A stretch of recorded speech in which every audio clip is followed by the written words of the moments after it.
Okay guys, we're going to try one more time. I only have one item that I can unplug, so I unplugged the Stream Deck. I don't know, it's never done this before. I do understand that my computer's getting old, um, but it's losing connection to OBS. Everything in the wing and over here, everything's working. OBS stops receiving the audio signal, which is very strange because it continues to receive video, because it did that the first time.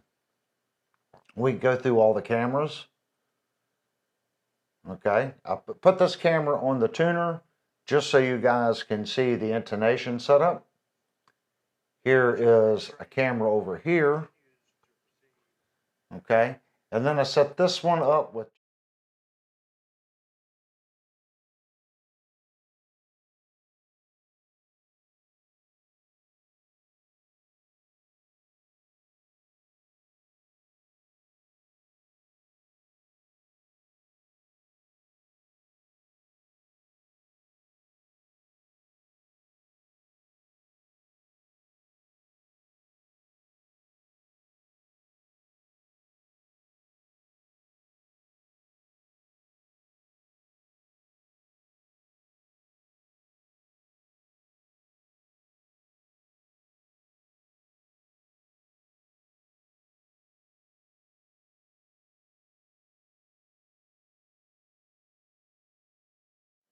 check one, check two.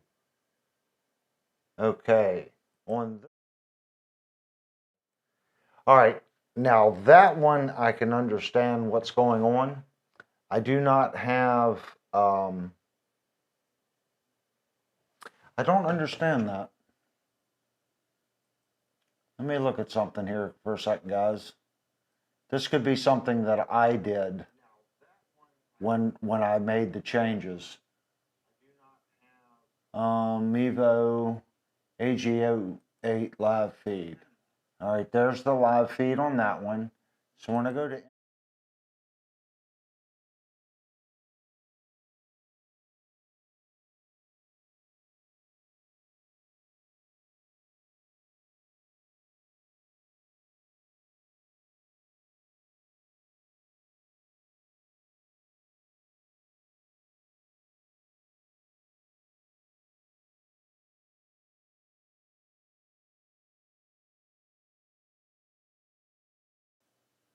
okay. And then your sound went out.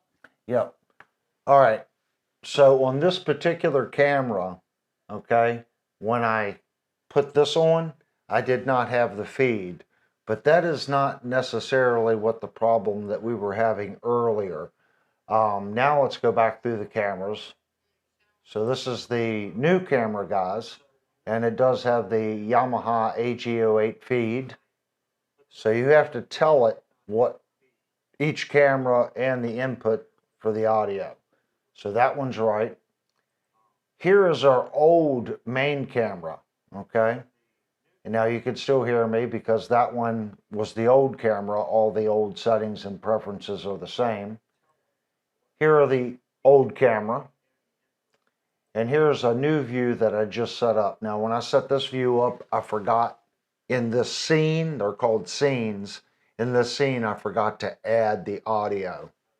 So maybe that is actually what happened. I don't think that's what happened in the last stream. But hopefully, guys, we will hold off. Like I said, I did unplug some things. So hopefully it'll hold out. If it doesn't hold out tonight and the audio quits again, I probably won't try again. I'll probably have to do some test streams and figure out what I can take off the computer. All right, well, let's get down to it. I'm going to start off scratch. For those that are joining, this is Music and Gear. And as long as the equipment functions, we review guitars here. That's what we do. If you come here thinking that you were just going to see a Pacifica review and someone just jamming on it and telling you to go out and buy it, you definitely hit the wrong channel. This guitar was loaned to me by Shenandoah Music in Winchester, Virginia. If you at the end of this review, if you'd like to purchase this guitar, you can go on Reverb and go to Shenandoah Music Inc. They have a store there, and you can purchase it. It's $8.99. It's $100 off right now. So if you go to Sweetwater, AMS, all these other companies, it's $999. You can get it at Shenandoah Music for $8.99. So go check it out on Reverb. All right. This is a Pacifica Standard Plus model, and they have made some changes. The guitar has been chambered, and they've done some fancy routing in here, and it's not a swimming pool route. They've removed material in Pacific locations and kept the body solid over here versus the Pacifica that I have, okay? My Pacifica, the plate goes all the way down here, and it's completely routed out. You can notice on this guitar, it has a cavity plate back here, okay? And they've kept the wood up here and routed in from the back, which I think is actually pretty cool. Let me mute the stomp so I can unplug it. So let's kind of go over some of the differences between this and, like, let's say the beginner versions and some of the other versions that they make. This Pacifica, when you say you have a Pacifica, it's the only guitar that I know of that you can get from like $250 all the way up to $2,500.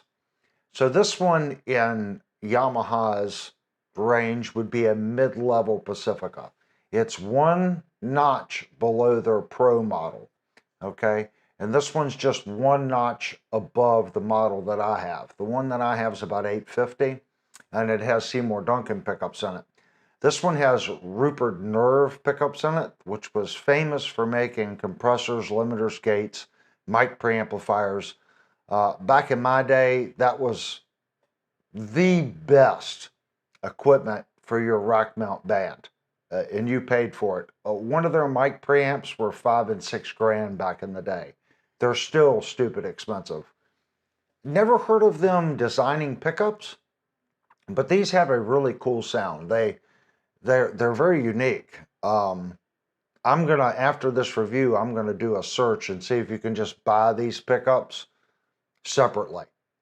They have really made me go, wow, I like this.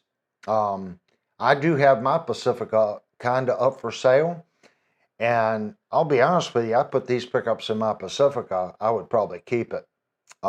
They do it just a little better than what mine's doing.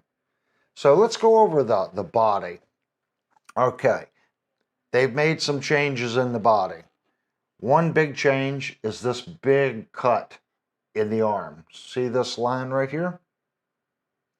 So it swoops all the way down, and it's really cut into the body.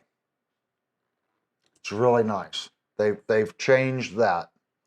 This round over here is about 3/16 of an inch, and it stays consistent even in the arm carve. Okay, and I'm feeling it, seeing if I see any missteps in the routing.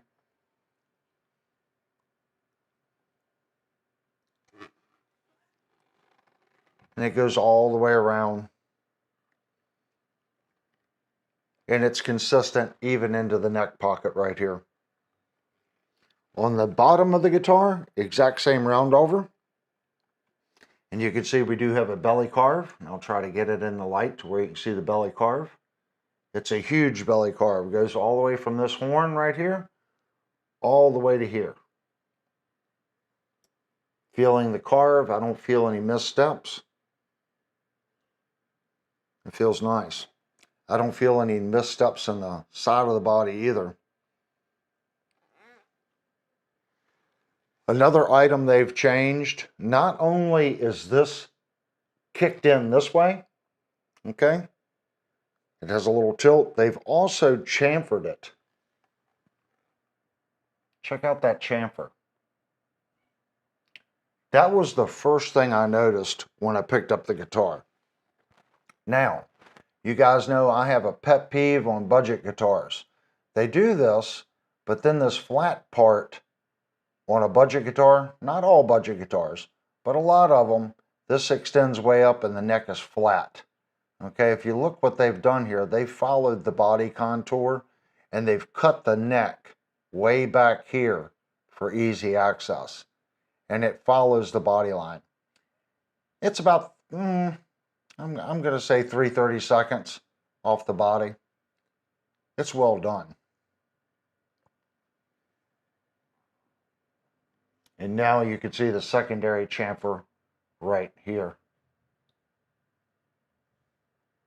So from that, and notice if you look at like Leo James, not picking on Leo James, this contour on Leo James comes in, it's really kooky. It's like right here and it swoops around. It doesn't follow the horn. So notice what they've done. I get it right in the light there. They've come right off this sweep angle and it sweeps right into this horn. And this whole thing is chamfered. That tells me whoever wrote the program and designed the guitar was using their head. They just didn't take a DWG file from cutting their bodies. They go, hey, we're going to slope this back. And they just put a circle on it and sloped it. Someone actually knew how to do a spring angle and they sprung angle between these two radiuses. And then they catted that back. And now the CNC machine sees that as a solid and they can do that. I like that. The little things like that, guys, mean a lot to me. I'm a machinist, woodworker, whatever you want to call it. I like details like that. Going down her neck, there's 0 fret sprout. I can feel the edge of the frets. Are they sharp? No, they're not. This is really nice. Looking at the end dressing. Now, what they've done, you've got the side chamfer on the fret here. That side chamfer is rolled over onto the fret, and they've done that. It's done quite a bit. As far as the secondary chamfer on the sides, that's done to a minimum. But they have went back and put a secondary chamfer like this to the main chamfer. And that gives it a nice smooth feel. It's well done. Feeling our rosewood to our maple neck. I cannot feel the transition. It's sanded in really well. Right here we have our truss rod adjuster. It's a spoke wheel. I want to look in there. Okay. You see this not only in budget guitars, but like name brand guitars, usually under 600 bucks. When they do the spoke wheel will either be touching the neck or it's touching the pick rod, the pick guard here. Now that can be a couple different things. Maybe they've adjusted it out. Remember what Brian and Tech Talk said. What they do when they take this guitar out of the box, they want to get that neck in the neutral position. That way you have full amount adjustment this way and this way.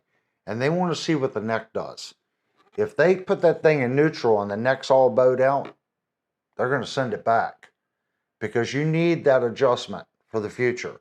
If you've already got that truss rod all cranked up to get that neck straight, that's what ends up happening. This little spoke wheel starts moving back and forth and it starts interfering with the pick guard and the neck. So this one has plenty of clearance on both sides. And looking down the neck, it appears to have a little relief. Now we will check that with gauges later. Now, this neck, no shiplap joint or scarf joint. It is one solid piece of wood. It's a solid piece of wood. There is no seam right here. A lot of guitar companies now, they're saving a little money because here's your blank. So it comes right up and they put a seam right through here. And they glue a piece of wood on just for the headstock. This one does not have that. You can also see the locking tuners right there. Feeling the back of the neck. It's a thin neck. This is not Ibanez Wizard thin. I'm going to say it feels a little thinner than a Fender Strat, but it has the same feel as a Strat cut neck. It reminds me of a Fender Carve. It's just a little thinner. There is no volute, so it comes right off the neck to the flat spot. And if you notice the neck, there is no angle to the headstock. We do have 2 roller string trees. And I know Brian said he didn't really care for these. I like the roller string trees. I just think it's a little better. I'm not a fan of the bat wing. Fender has a pretty nice circular one, but if I had to have singular string trees without a full bar going across, I prefer these roller type. I like those. And guys, it's all personal preference. Brian has a feel for certain things due to his experience working on guitars and playing on guitars. I have an opinion from working on guitars and playing on guitars. It doesn't mean Brian's right and I'm wrong, or I'm right and he's, whichever. It's a personal preference. I just seem to like these a little better. One, I think they look a little better. It's a better look than a bat wing. And I have a bat wing on my Fender Tele. It serves its purpose, but what I've noticed with those, sometimes when you go to tune it, the string will get hung up and you'll hear a clink, clink. With this little piece of metal on the end moves, and it allows the string to move back and forth. Why is that nice? We got a tremolo on this guitar, so when you start really moving it, that string is going to slip across this nut, and it allows it to move. That way the tension here, here, and here should stay consistent because you've got a bar. It makes a difference. Now these posts, these are staggered. So if you look at your high E post, it is closer to the neck than the high E post. And there are 3 different lengths. So these 3 are the same height, and these 3 are the same height. And we also have a really nice Yamaha badge right here that's been applied. I can feel the Pacifica logo. And feeling the headstock for consistency. The neck is nice on this guitar. I don't feel even a slight burr or anything in the neck. And it's a really nice piece of maple, guys. This is a nice high quality neck. Now, the inlays on this guitar, it's a slot with a rounded edge. Now, why did they choose to do that? Well, 1, it's cool, but 2, it's easy to program. When the ATS, automatic tool changer, goes over and grabs a tool, it's going to pick a tool that matches this radius. It's going to come in, it's going to bore through, and that's going to, as soon as it bores that routine, it's going to move over a 1/64 of an inch, do the radius, back out. And that gives it, it's a very fast, precise way of doing it. And this inlay is going to fit better because doing this radius at the end is easier and it's faster and it looks cool. Looking at the material, it has some blues, some greens. It's a nice inlay material. I think the company that cheats the most in this department is, I hate to say it, Ibanez. Their inlay material and anything under $1,000 is really bad. Look at the Jim Jr. and the RGs. I don't know what that material is, but it's not a nice looking material. This material and the one that I have on my other Pacifica in the bedroom, it's very nice inlay material. Yeah, I like seeing the purples and the greens and the blues pop through. So it's a nice inlay.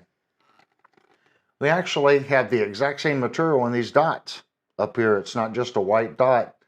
I see a little color in those too. Feeling the dots. It's nice and flush. The neck is well crafted. This guitar does have goth tuning keys. So these are,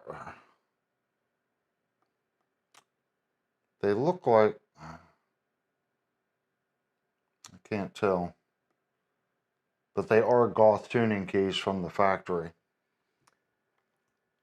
Looks like MGTs. So it's already coming with $100 guitar tuners right out of the box.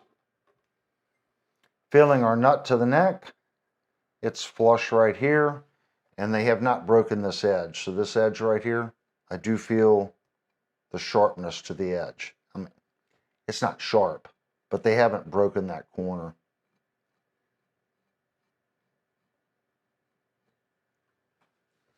Okay, let's move on down to our tremolo. This is a chrome base plate with, these are not chrome saddles. The first thing I always look for are the grub screws sticking out past the top of the saddle. Do they scratch your hand? No.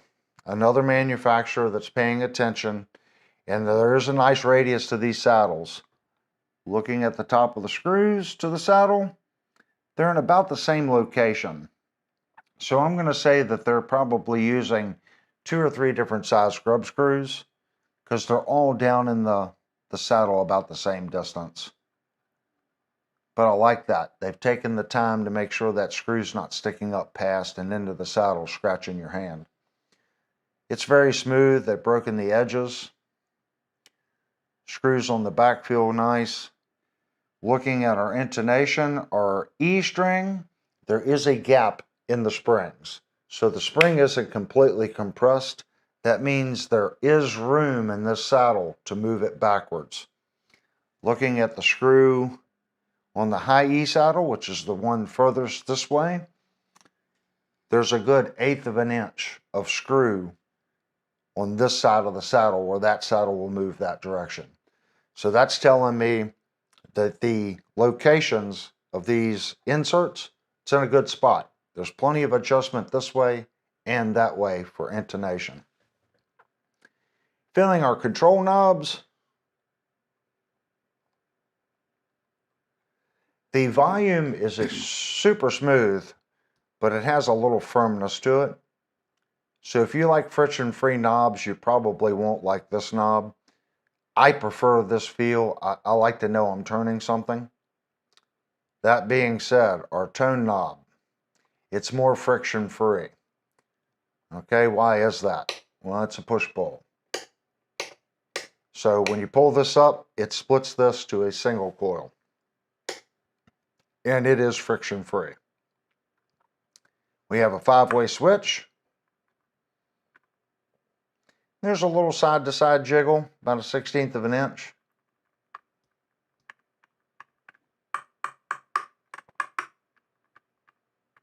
But it feels nice.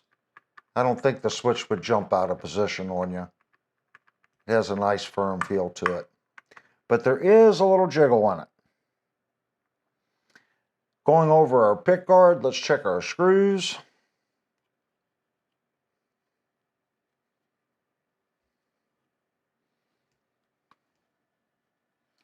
Now, I just noticed something else. Notice our pick guard here.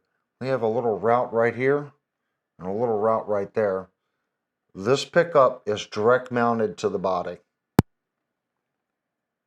See that?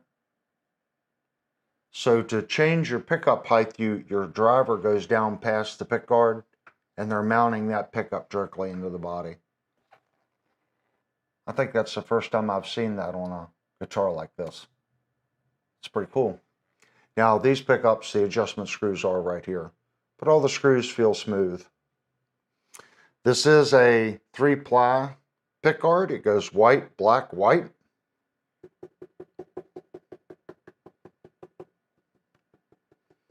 And it's down tight, solid to the guitar.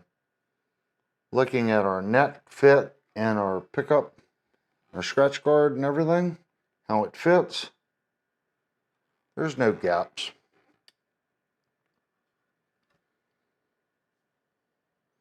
if there is a shim in the neck pocket, it's going to be very small because it appears to be setting tight in the guitar.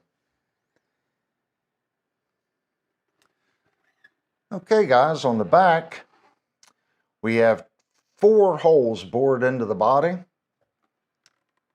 and they're using it's like the gold grade 8 screws. I don't know if you could see that, but that is a high quality washer.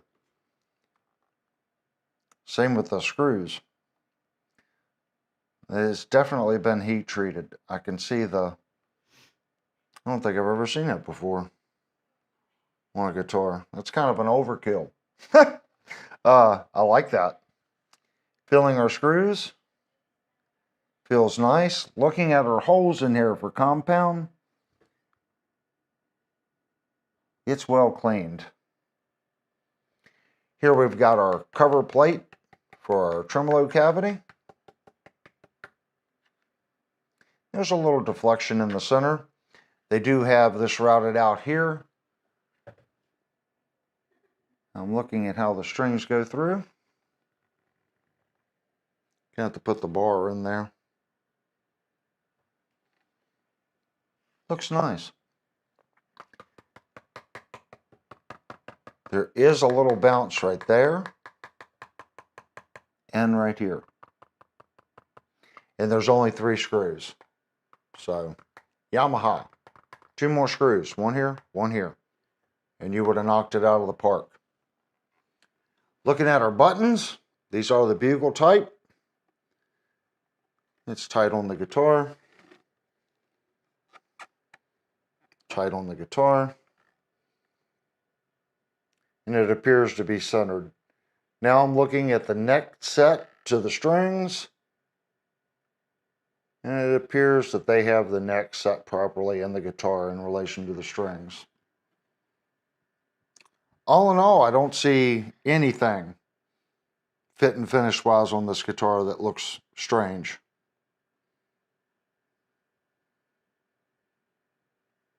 It's well done. Just double checking, making sure. Don't see any scratches in the fingerboard from tooling marks. The frets look nice. This is a nice guitar. Okay guys, let's move on to checking out some specs on the guitar. First of all, let's get some weight on it. Everybody wants to know how heavy it is. Take our towel off. Zero out our scale.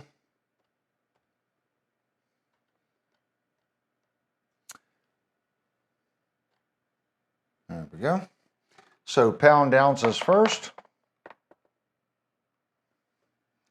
We're at 7 pounds, 15.6 ounces. And for those across the pond, that's 3,616 16 grams. I was going to say 16 pounds. No edit work on a live review. You guys found that out earlier when we kept losing audio. So let's go through and check out these Rupert pickups. Let's see what these things test at. And this is a very basic test, guys. We don't have an O-scope. We can't see the, where it's focused. This is basics. We're going to check the Henrys and inductance and the K rating, the ohms of the pickups. Very basic stuff. So we're going to do 20 K ohm. And if you want to start checking your pickups, this Proster, and this is a BM4070, you can get them on Amazon. It's about the cheapest place I've found them. And when you check inductance, you want to use 20H for Henrys and inductance. So we're going to start on 20 K ohm. Go down to our bridge position, volume all the way up, tone all the way up. So in our bridge position, we have 7.63. When we split the coil, it drops down to 3.86. Our Henrys and inductance, 3.49. That's in humbucker mode. In single mode, we have 1.68. Second position, which is this pickup and this pickup, we have 3.67. We split the pickup again, it's going to drop it down to 2.50. Henrys and inductance in humbucker mode, second position, 1.61. Splitting the humbucker at the bridge, it drops us to 1.08. Third position, 20 ohm, we're at 6.87. Inductance is at 2.59. Our fourth position, which everyone seems to think these HSS pickups, the fourth is supposedly the holy grail spot. We have 3.36. And 20H, we have 1.33. And in the neck position, we have 6.40. Inductance, 2.35. Now what I'm noticing here, guys, if we go to 20 ohm, we're at 6.33, well, 6.3940 in the neck position. Our center position, 6.87, and then 7.63 all the way down. So these pickups are going to sound very even across, if that makes sense. A little bit more oomph in the bridge.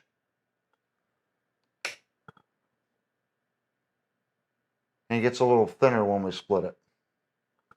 So it should have a pretty even sound when we switch between pickups.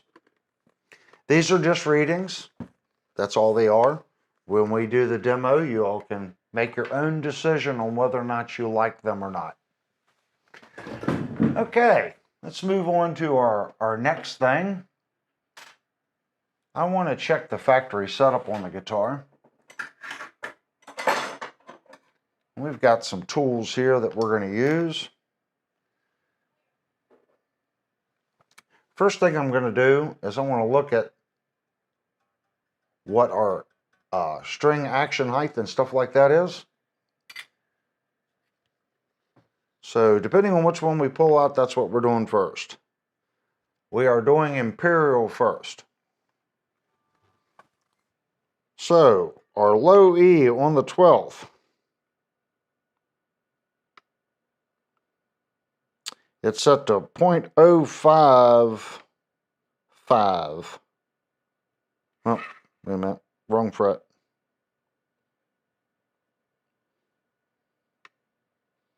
Yeah, I'm going to say 0.056, 057, somewhere in that ballpark, low E.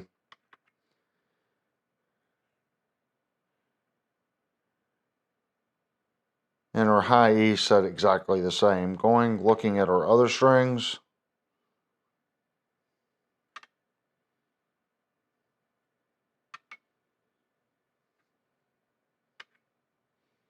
It's pretty consistent. So the radius here is following the neck. Let's go to metric. On the 12th, I'm going to say it's like 1.4. Yeah, it's about 1.4.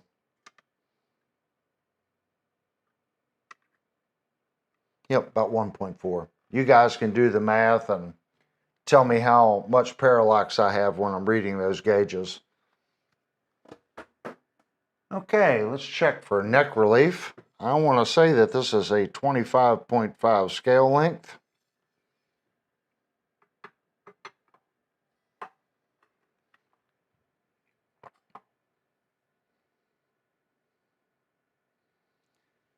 I'm going to say that it has about 0.5 millimeters of relief.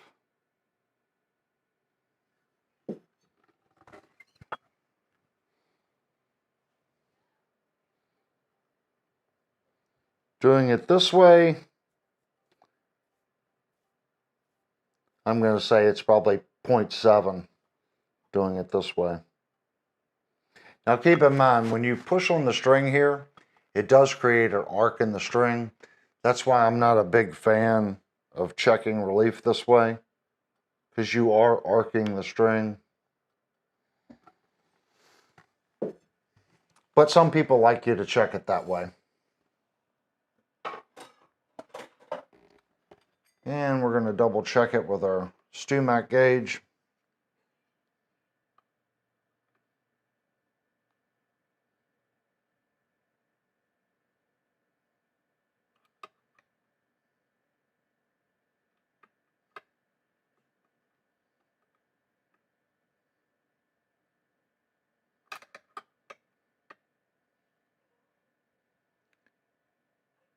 It's saying 0.45, and granted, that's not checking the whole neck. So that it's in the ballpark. That's about where I used to set my necks. Here lately, though, I've been changing and putting my necks a little straighter. So it's up to you on which one that you prefer. So we're going to do millimeters, and we're going to check our top up here and see how our cut is on this.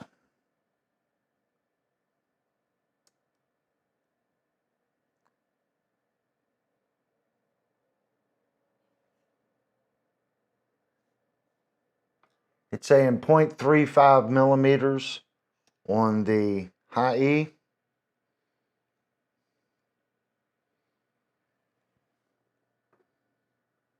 And everyone can do this a little differently. I have found that this is extremely accurate doing it this way.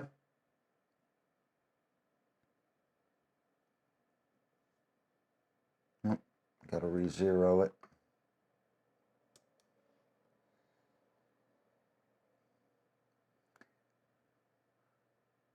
.25 on the high E. So I'd say that's pretty good. Doing it the old-fashioned way.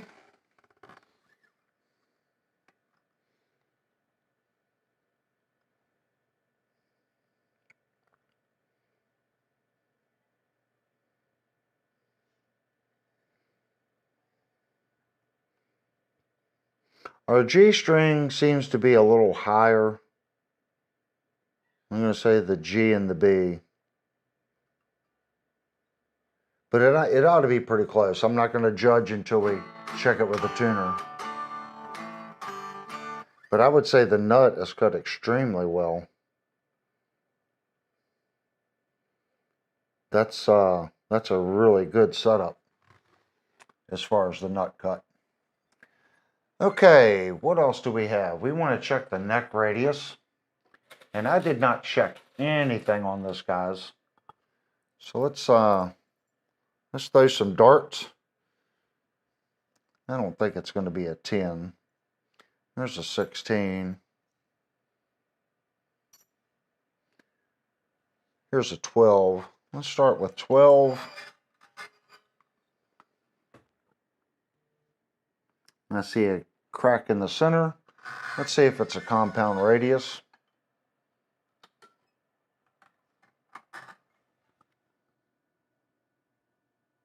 And I still see a crack in the center. So let's find our 14.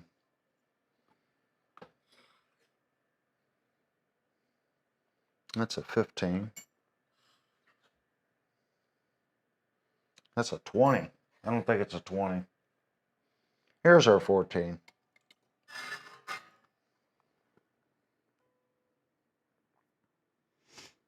It looks pretty good there.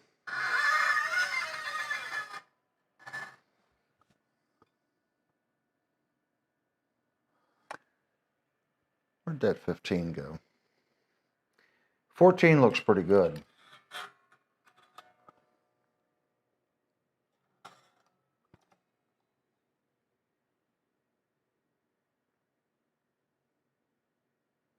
So does the 15. So this could be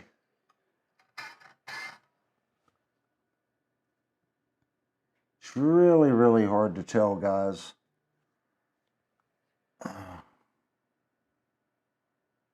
I'm going to say it's a 15-inch radius. I know that seems peculiar. If someone wants to look that spec up,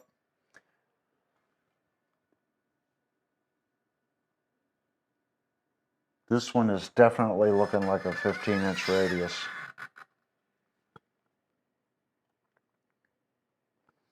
The 15 just looks like it fits better. So I don't know what they're speccing it out to be, but I'm going to call it a 15. Okay. Something what we do before we demo a guitar is we completely take it out of tune to give you some neck specs. Because isn't that what you're supposed to do to a guitar? So we're going to completely loosen the strings.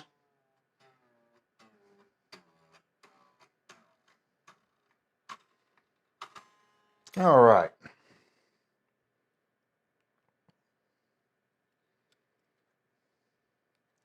Let's get some widths first.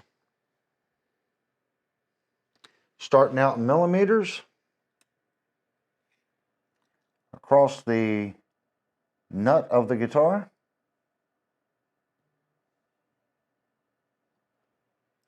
We have 42.41. And in inches, that's 1.669.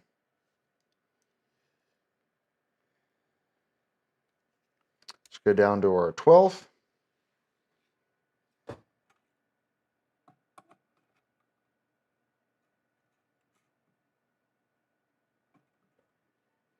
We have 52.59.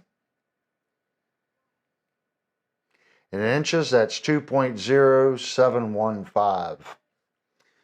Let's check our very last fret.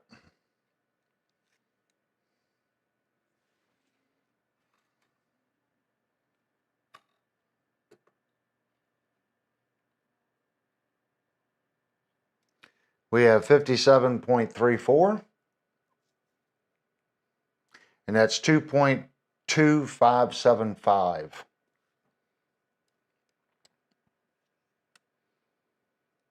Always double check to make sure it re-zeros. So let's get some thicknesses on this neck.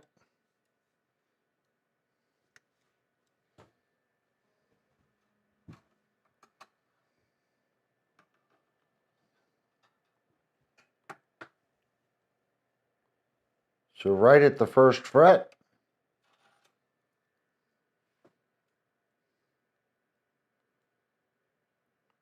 we have 20.04, which converts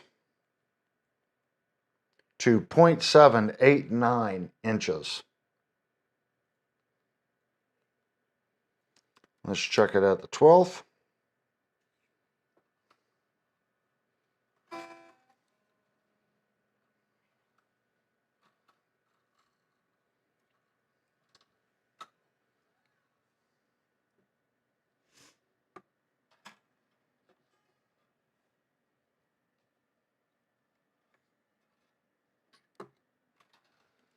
We have 22.43, and that's 0.883 in imperial. So looking at the neck, where it starts to swell out, it's right here. So that would be at our 14th fret where it starts to get thicker. Now let's look at some string spacing. All the way across, low E to high E.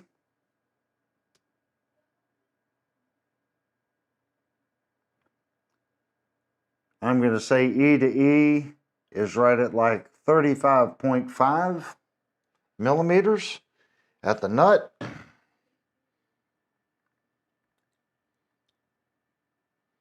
And 54 millimeters at the bridge. Now, what we want to do is we want to look at our string spacing between the strings.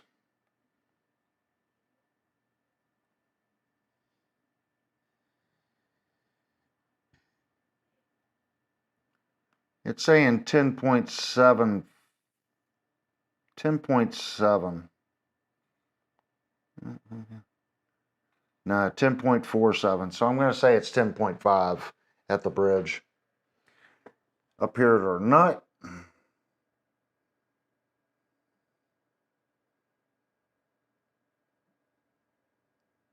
6.9. I'm going to probably say that's 7 millimeters between strings at the nut. So hopefully that everyone, helps everybody to get a good feel for what the spec is on the guitar. It is thin. That's not Ibanez thin, but that is thin. I'm going to put some string tension back on it.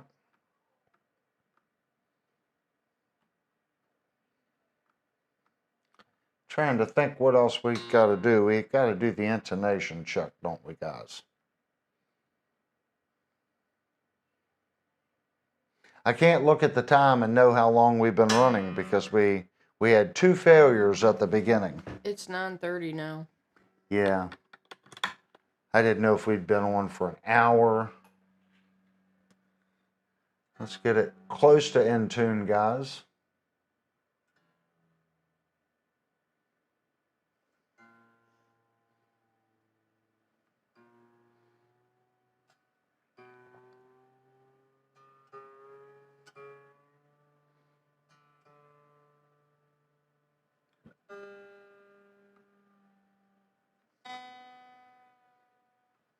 Frets level. Yep, we got to do a fret check.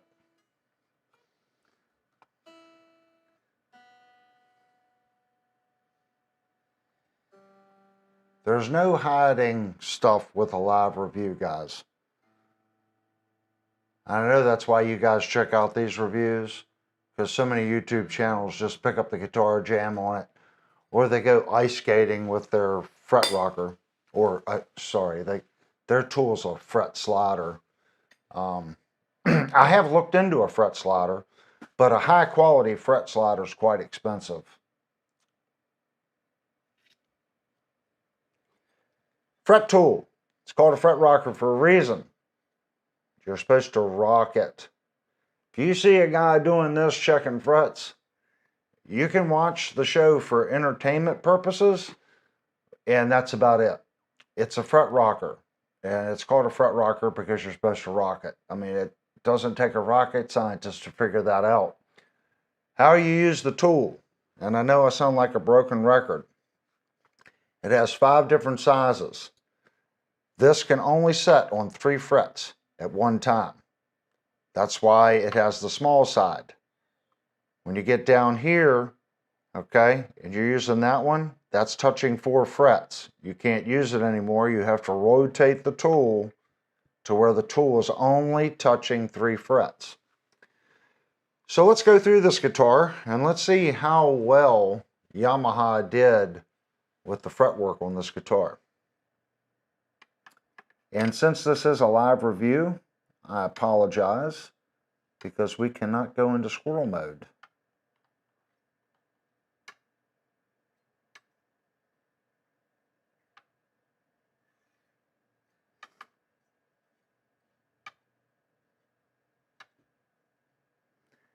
So I'm sure, we have what we call the regular people that come in, and I really appreciate that, guys. And if you started watching the channel and you didn't have any guitar tools, this is definitely an inexpensive tool that anyone can buy. And you can go through, when you're thinking about buying a guitar, take it in with you. Take it in the guitar store. Check the frets. It's your money. If that guitar store owner says something to you, then just go to a different store. They shouldn't have an issue with you checking the frets on the guitar. Now be gentle. Don't be slamming the fret tool down on and scratching their frets. But be gentle and be respectful. You don't have to go up to them and say it's a piece of junk. Just say, well, this guitar isn't for me. It's got some high frets, or I'm not satisfied with it for that asking price. Or you can go up into them and say, I checked this guitar and there's a couple spots on it. Would you give me 10% off?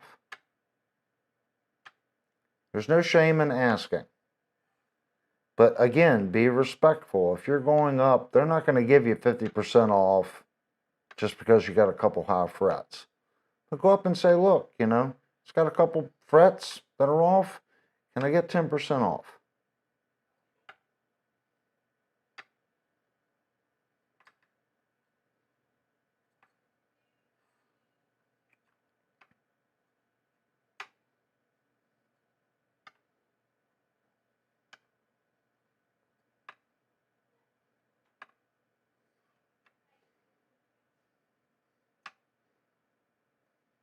I know. It's like watching paint dry. Oh, we got our first spot.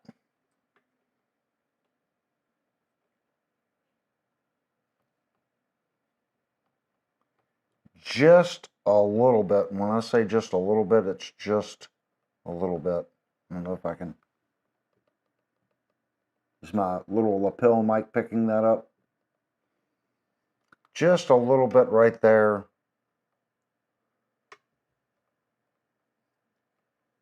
And it seems to go all the way up to the top of the high E. So between the D and the G, up to the high E. I'll move forward one.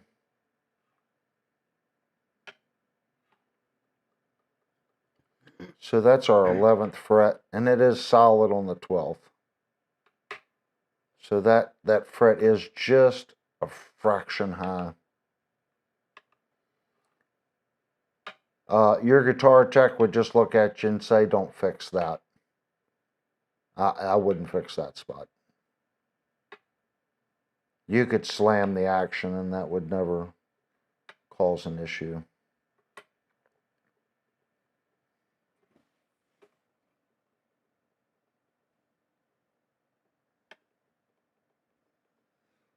So 14th fret, between the D and the G again. And this one is going from above the high E to between the B and the G. Was this guitar set up already? I don't know if it was or not. If it wasn't, it's a really good setup as far as the cut. But I'm going to say that this is stock because I know Brian, and this is cut really low. And I'm thinking there's no way Brian would have cut the nut to this spec on a floor model guitar. This guitar, the nut cut is, I mean, that's how I would set up one of my guitars as far as this. So I can't answer that, to be honest with you. So that's our second fret that we found. That's the advantage, though, guys, buying from a reputable store, a store that cares. They're going to go through and make sure that their product is right.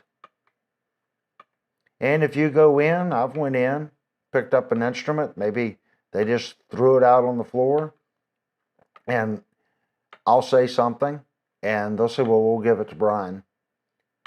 So if you go in and you say, well, I found this or that, they'll take it right back to Brian and have him prep it before you take it home.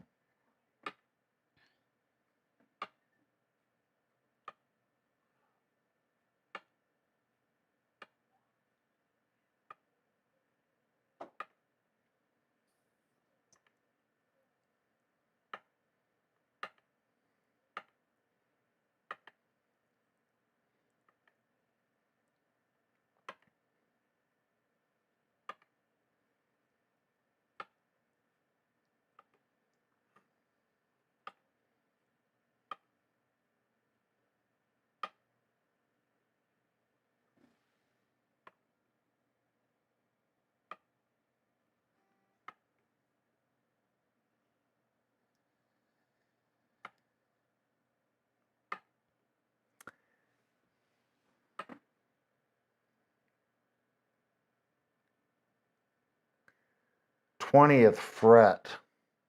When I say it's just barely, that's why I kind of stopped.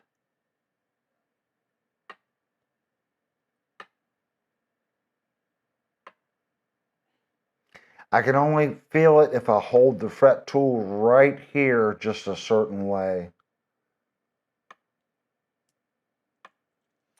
I mean, that's minuscule, but I'm just pointing out what I find, guys.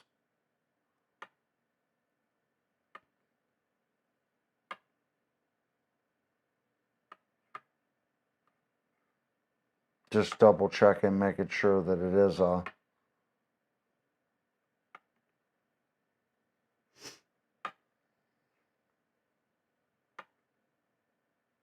Yeah, just a little bit on the 20th fret.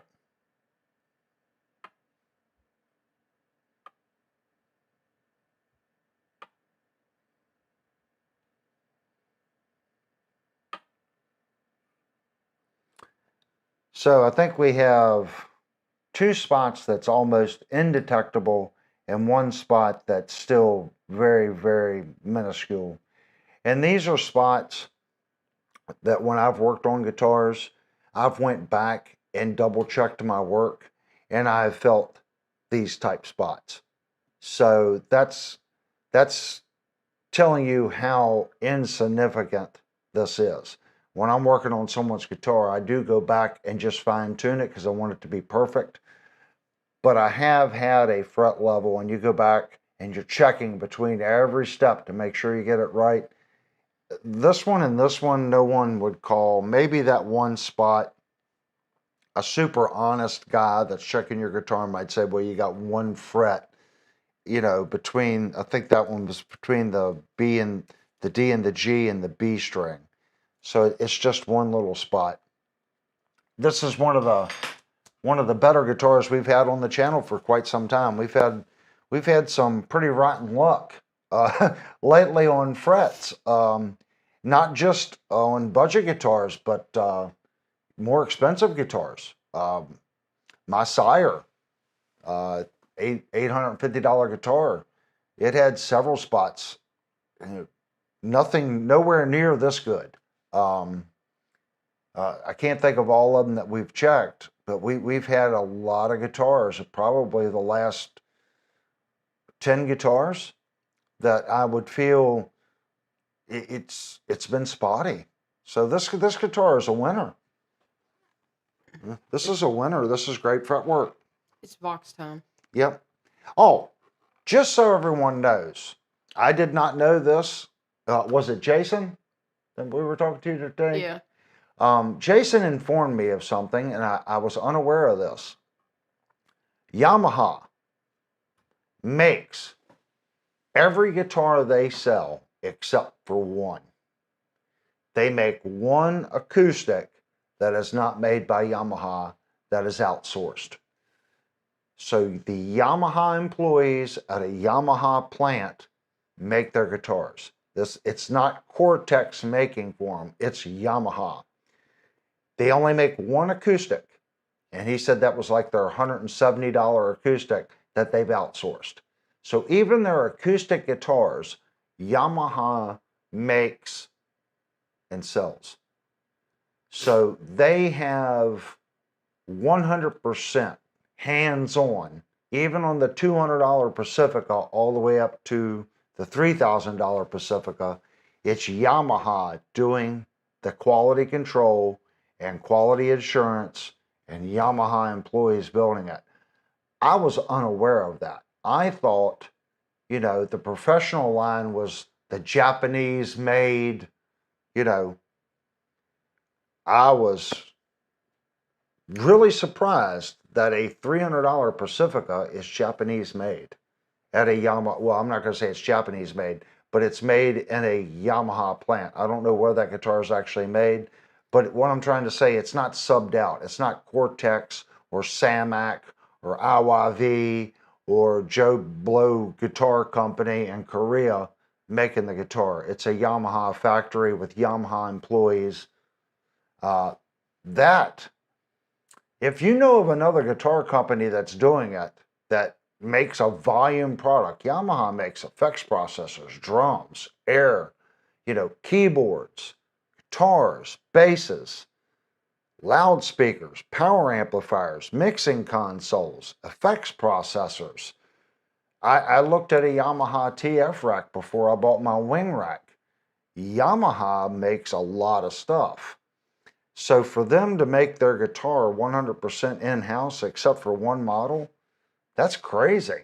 Um, I haven't researched it, but I would, you know, when he told me that, I found that shocking. So kudos to Yamaha for keeping everything under their employees. How long will that be? I don't know. I just found it. I found it very unusual in today's day and age that their Yamaha has a plant, even building their $260 Pacifica. That means a lot to me.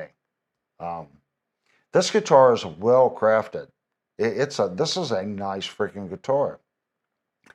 I think when we come back, we're going to check intonation. We're going to check our first fretted note. We're going to go through, check the intonation. And unless we're missing something else, we're going to go right into demoing this guitar. Unless someone, oh, we do want to open up the rear cover on the electronics and check out the electronics and the soldering. So please remind me when we come back. We want to be the best review channel on YouTube. We've been doing this now over 3 years. We just hit our 3-year mark. And I think we have. I believe this channel has definitely proven that we don't care that it's a 2-hour review. We know people, when they see music and gear, they know, oh my gosh, this guy's got a long review on this. And that you might go, I'm not going to watch it. But you want to bet that person wanting to buy a product, and I've done a review on, I guarantee he's going to watch the review. Because if he's spending his hard-earned money, this is the only channel that dives into every little aspect. And if you know of another channel, please post it. I like watching YouTube too. And I can learn from another content creator just like hopefully others learn from me. It's just like why we have Brian on the show. Brian has a different point of view and a different history. So he brings a different knowledge base to share to you guys. So I'm all about learning. So if someone has suggestions, I'm all about it. Okay, guys, if you haven't already, please go down, hit the thumbs up button, and please subscribe. It means a lot to us. We're trying to grow the channel. We are investing in this channel. Better audio, better video, which you all see tonight. Baby steps. All right, guys, 5-minute Vox break. And when we come back, we're going to check the intonation and look at the electronics. Then we're going to plug it in. Got to make sure I hit the right window. And that's always a trick, isn't it?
Okay, guys, we're back.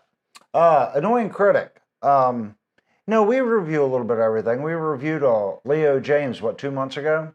Um, yeah, we kind of go back and forth. I have ordered another budget guitar.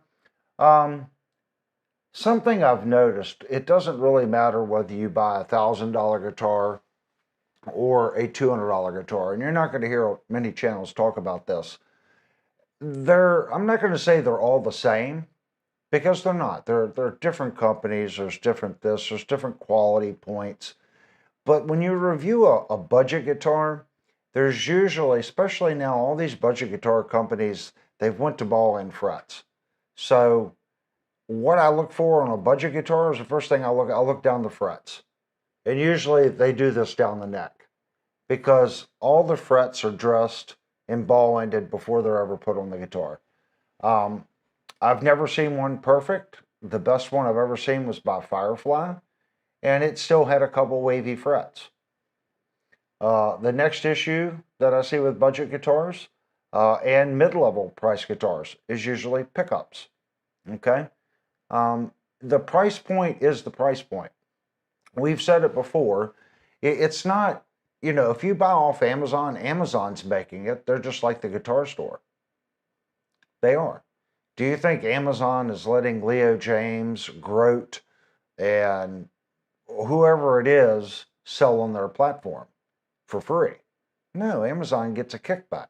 Is it as much as a music store? I don't know. I don't sell on Amazon. Why not do the PAC 012 or the 112V? We could. I can ask them to get one of those in. I know that the Yamaha punches way above its weight.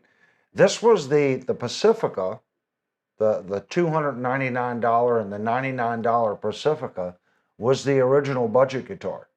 You all can say what you want to say, but when the Pacifica come out, it caught, excuse the French, it caught all the guitar manufacturers with their pants down because the guitar was a lot of guitar for 200 bucks. It was stupid, and Yamaha owned that market for probably 10 years. They just crushed it with the Pacifica. Did they screw up by coming out with a mid-tier Pacifica and a high-end Pacifica? I don't know. I've talked to a couple people about it. I think it gets confusing. When you say, like we said at the beginning of the review, oh, I got a Pacifica. Well, it doesn't tell you, was it one of the cost-friendly Pacificas, or is it this $3,000, monstrosity that's all custom made in Japan by Yamaha? I see it. It's like when you go to a car dealership, you can buy the stripped down version of an F-150, an XL, or you can go all the way up to a Ford Raptor, which is, well, you can buy two of the regular trucks, maybe two and a half of the regular trucks for the price of the Raptor. So automobile manufacturers do it, but we don't see it too much in guitars. Usually they'll have a budget guitar, okay, but they don't really make a mid-level. They might make a mid-level and a higher tier version of a guitar, but usually they don't cover every price point. I think Fender tries to do that, but even Fender, their Strat kind of starts at $650. You have to go into the Squire line to get the Bullet. It's a different name on the headstock, so I'm not going to say the Squire is a Fender, if that makes sense, even though it's owned by FMIC. I'm still on the fence on it as far as the Pacifica and the price range. I think this channel, we try to do a little bit of everything. We are getting another budget guitar, and we try to stay at a certain price point. What I find works best, and you don't have to agree with me, everyone has an opinion. I find if you spend between $500 and $600, that's the best bang for your buck in the guitar world. Especially if you don't feel comfortable maybe changing tuning keys or putting pickups in the guitar, You spend between $400 and $600, you can get a nice guitar with nice pickups, nice tuners, and it'll be well crafted. You can do that. Is it going to be the best? No. Can you buy a $200 guitar and it be a great playing guitar? Absolutely. But I have yet to see anything under 300 that I would take out and play in a bar. And if the pickups aren't that good, that's fine. I can EQ it, I can change my amp settings, I can get by. But usually at 300 and under, there's usually other problems. There's fretwork, there's dead notes, it has cheap tuners that just don't hold tune. So when you buy a $300 guitar and you put $60 worth or $70 worth of tuners on it, it automatically puts it in that price range where you could have got a different instrument. And I'm not saying Ibanez or Schecter or eArt. eArt kind of nails that $300 to $500 price range, in my opinion. If you want something that has decent pickups, good quality tuners, and you want to be at $350 to $450, eArt makes some pretty nice guitars at that price point. They're still at that price point. If the guitar was better, then the company would sell it for more. That's the big thing that I want everyone to understand. And I'm not cutting on Grote or eArt or Squire or anything else. If the Squire was that good, okay, and it's a $700 guitar, and it played like a $700 guitar, they could sell it for $700. But when people see the name and they pick it up and the build quality and the pickups that they're using, they go, no, this guitar will not yield $700. Because if it had all those things, the price would creep up and it would stay afloat. They would still sell. Squire's tried it a couple times with the custom shop guitars, the M80, the Stage Master. They've made some incredible guitars. The 40th anniversary Squire, when it first came out, $599. Phenomenal guitar. Didn't sell. But it was a good quality guitar. The company still has to make money. And when they see that that product's not moving, they have to do one or two things. Lower the price or lower the quality and get the price back down. They can't build a guitar and make their profit at $599 and go, oh, we missed it, and then turn around and sell that guitar for $450, which they had to do. If you can find a Squire 40th anniversary Telly or Strat, especially the Telly, the black one with the gold hardware and the green one with the gold hardware, that is the best freaking Stratocaster and, well, best Telecaster you're going to buy at $600. And you can find them. You can still find, I just looked on Reverb about 2 weeks ago. I found one new one from a vendor, and that was from 2 years ago. And it's just sitting there. I think they want $499 for it. And people are looking at it, it's $500 Squire. That Telly is just as nice as the $680 Telly that I just purchased. And I probably should have bought that one. But I didn't. I bought the Fender. Why? I could go into the store and I could play it. I knew it was a good quality instrument and I bought it. That goes back when you get guitars on Amazon, Grote, Toaster, whatever that brand is, Leo James, Firefly, I don't know, what's it, KDG, all these brands, you can't play it. You don't know what you're getting. Now, if you buy on Amazon, you've got a really good return policy. You can purchase the guitar, get it, see if you like it, and if it turns out to be a POS and you don't like it, you can return it.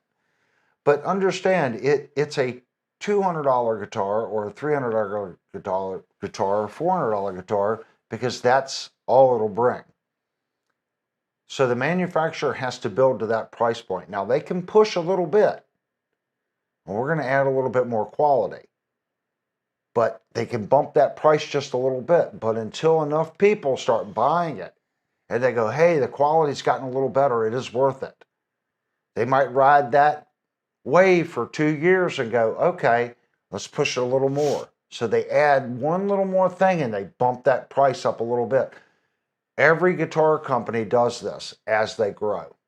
Because as a guitar company grows, they have more employees, a bigger shop, more warehouse, more overhead.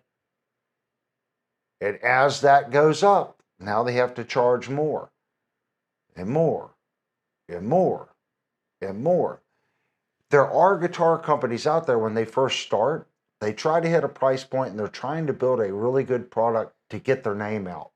And there's a sweet spot with every manufacturer. You just need to find it and hope they hold to it. Yamaha just seems to be a really good company. Is $1,000 a lot of money for a guitar? It's on the higher point than what I pay for guitars, okay?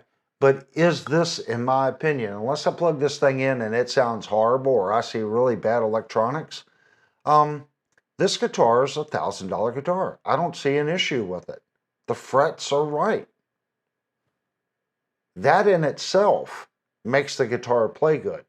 Whether you slam the action or whether you want regular action. You can't slam the action on a Grote. You can't slam the action on a Firefly. Now I know the comments, oh, I got a Firefly and great.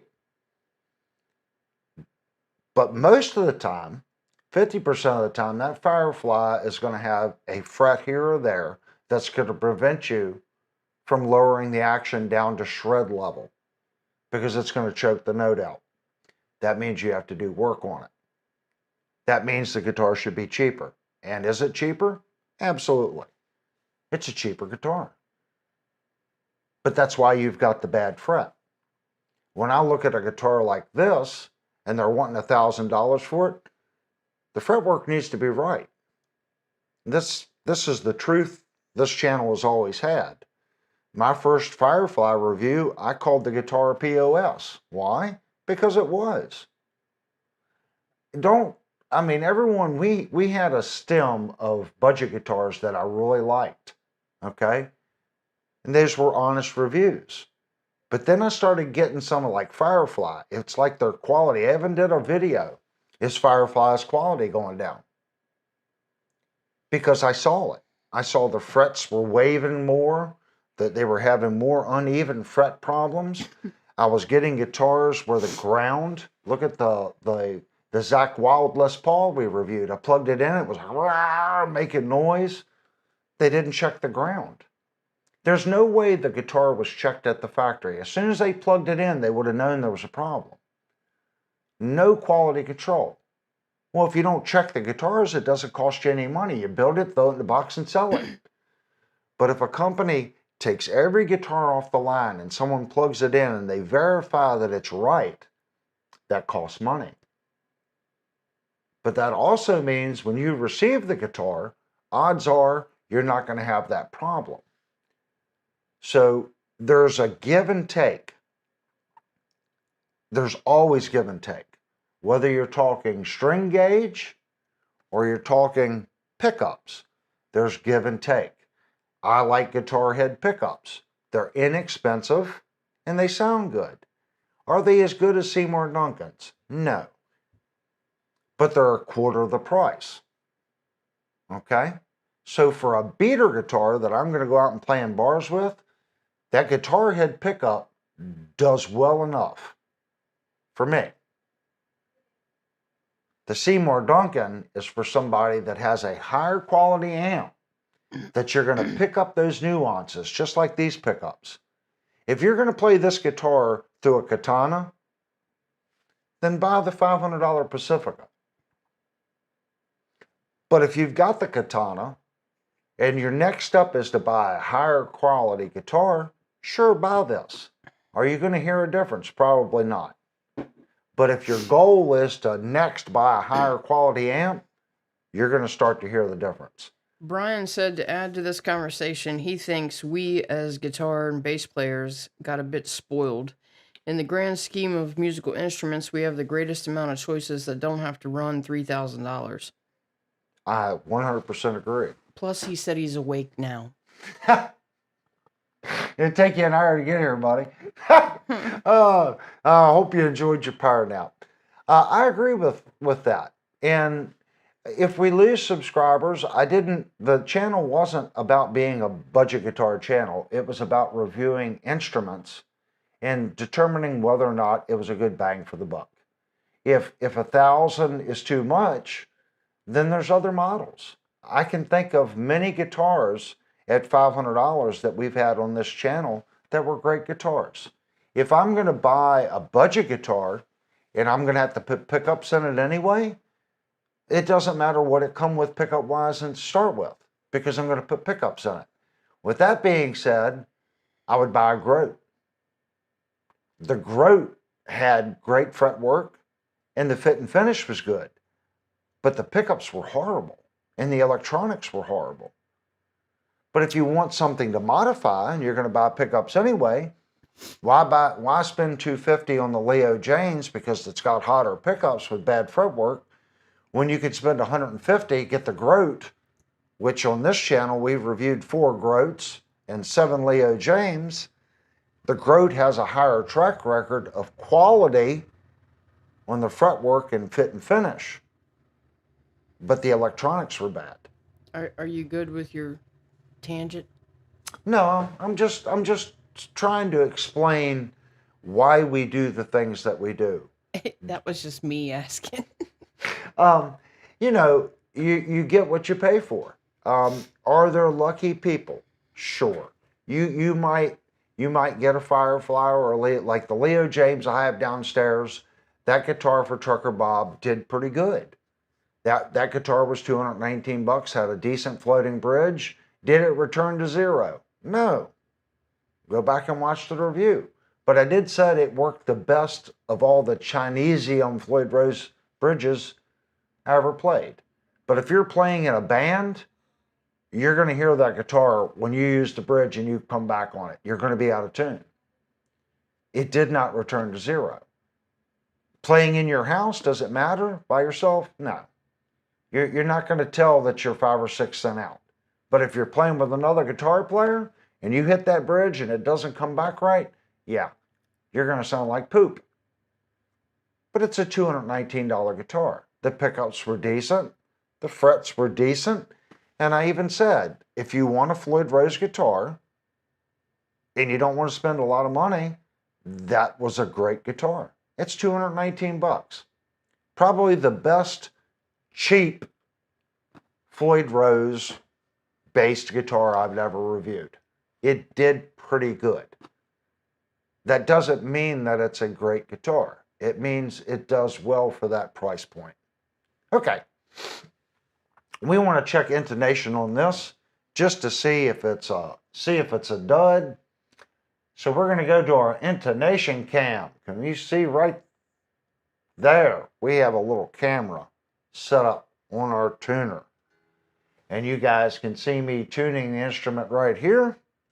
So we're going to bring our E up to tune. It's falling off a little bit. Give it a little bit of a tune. There we go. E on the 12th. That's solid. Open. First fretted note. And as I expected, the nut cut on this guitar is really good. Let's look at our A. Let's check them all.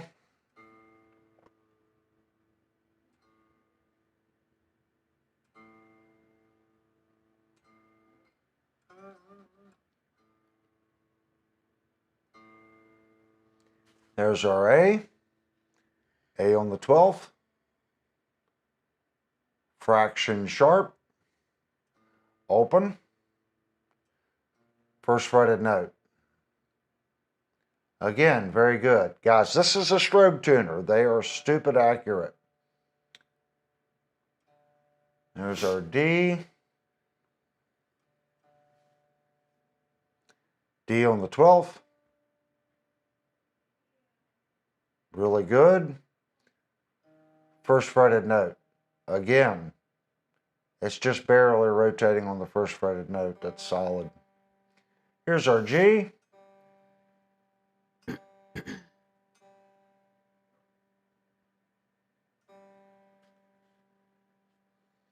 G on the 12th.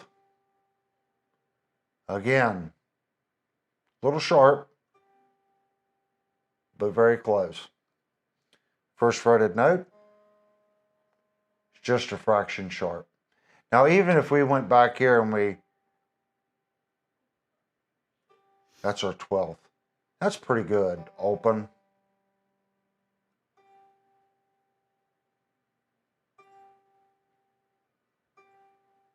Actually, that's spot on. First fretted note. Yeah, this guitar's got a good setup. There's our B. B on the 12th. Again, solid. First fretted note. Extremely solid. Here's our E.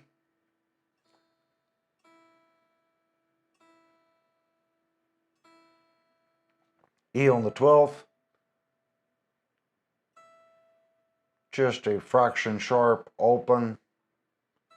12th, just a fraction sharp. First fretted note.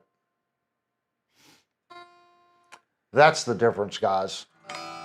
If you want a quality instrument, sometimes you have to just pay a little bit more. Okay, let's flip this thing over and let's look at the electronics in it. So I am going to switch cameras. Please make comments. Do you like that? I think we're trying to add just a little bit of niceness to these reviews. I'm trying to figure out how to do this and make the live review as good as the edited review.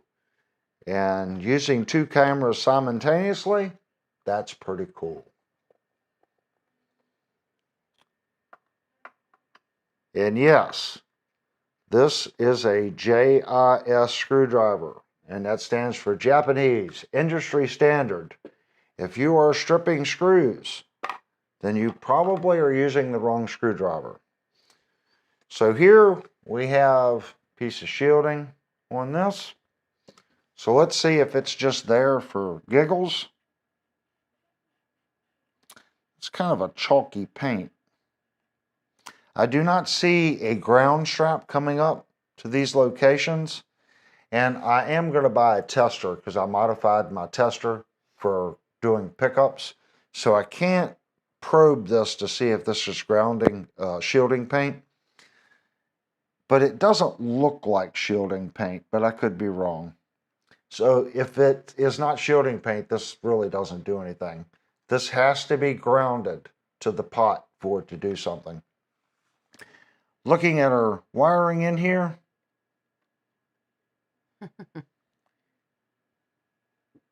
it's very nice and neat.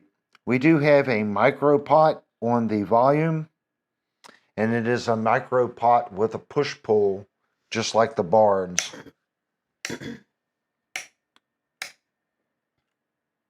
Looking at the solder joints,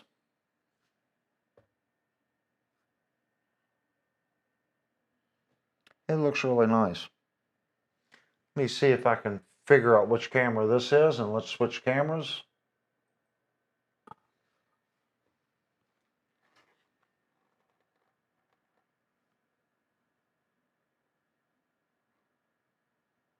Very nice and neat.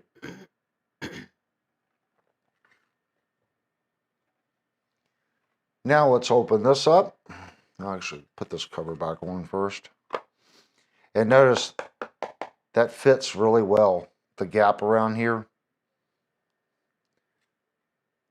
On our last stream, Brian had to use his little suction cup to get that out.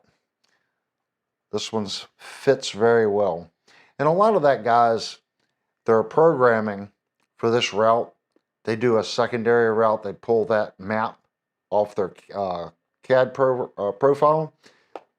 and then they just make this a solid. And when they machine it, it should fit, technically.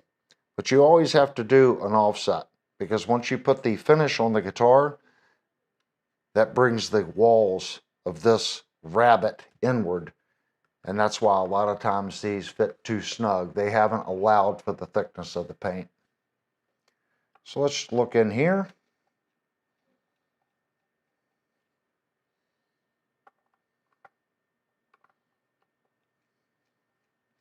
And we need to look at the bag real quick. I did feel the tremolo bar in the bag.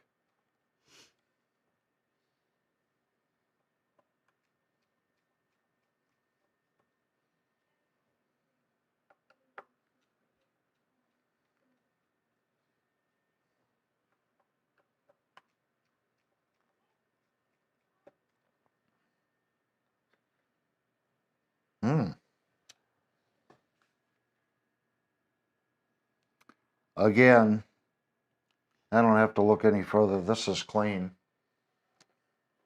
Check that out.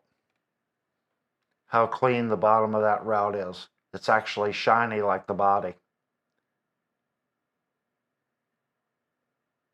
Very clean work. When I look at this, I know that they're not making 200 or 300 or something. They've made thousands of these. And this is just years of going back over your root programming when you make a guitar.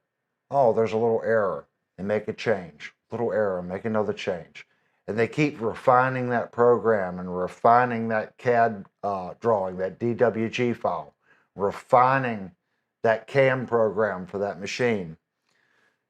It takes a while to get that level of niceness. This is well done, guys. It's a well-crafted guitar. I like to see that. And it should be.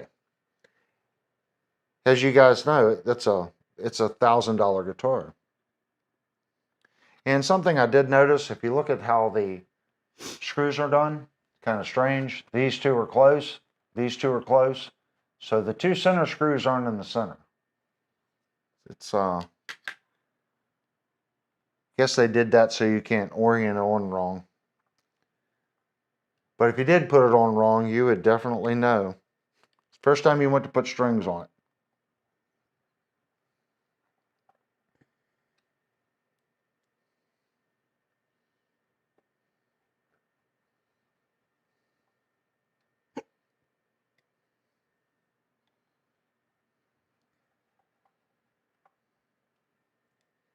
Yeah, I was on Amazon looking around, tooling around for something to review. Grote has brought back the GR series Strats and Tellys. So I thought about ordering one of those, and then I decided not to because we had already reviewed it. So go back and watch the Grote reviews. Okay, guys, we're going to move this cabinet out of the way.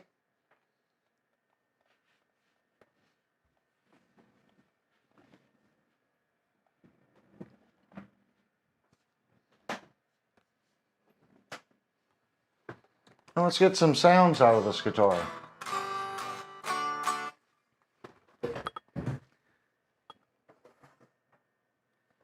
My HX Stomp is up. So I guess the first thing we're going to do is we're going to do some clean tones.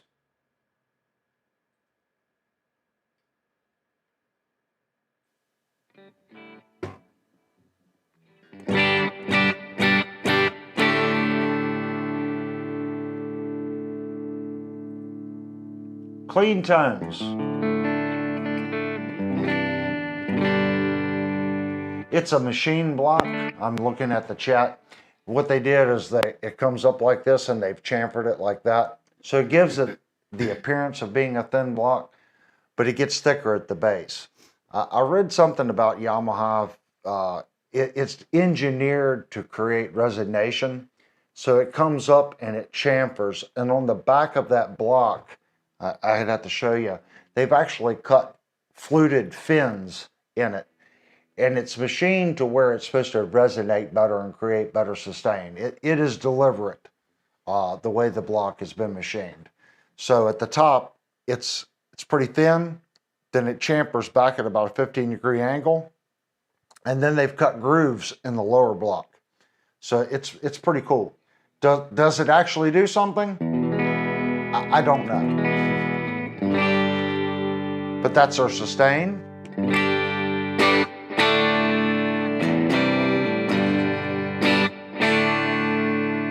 And that is our bridge position.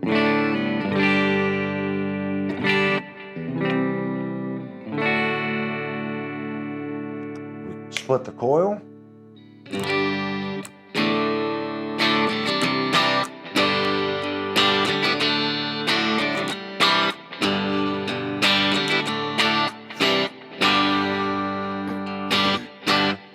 As I said, these pickups have a sound.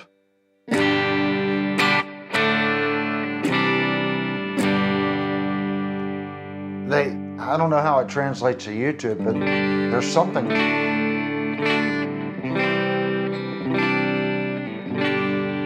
I like them.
It's a good sounding first position. Let's go up to our second position.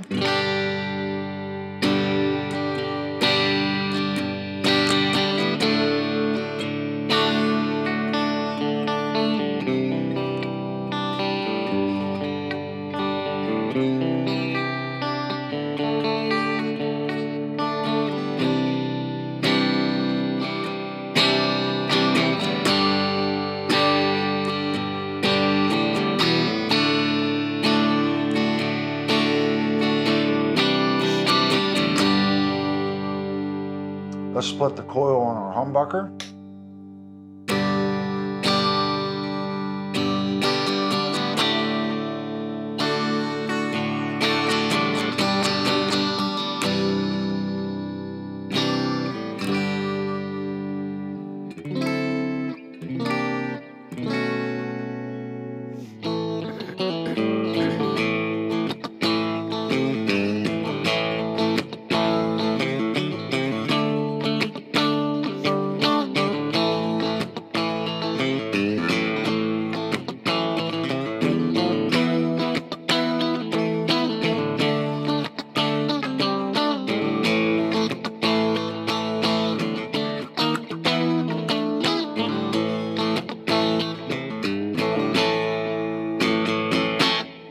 Usually I'm not a big fan of the second position, but I like the second position in this guitar. Here's our center pickup.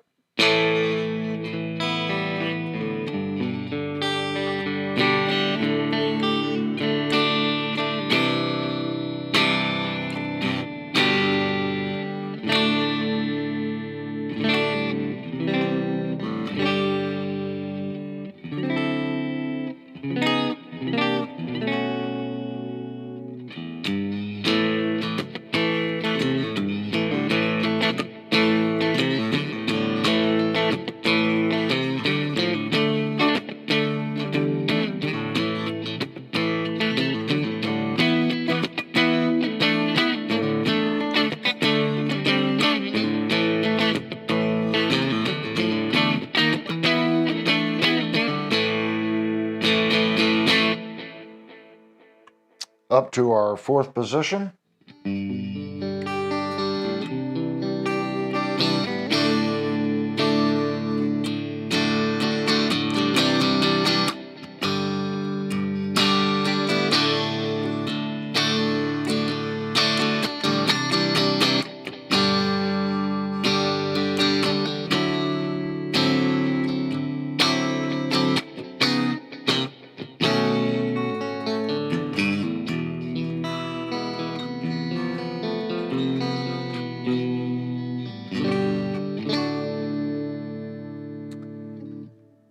Fourth position, it does not remind me of like the Strat fourth position.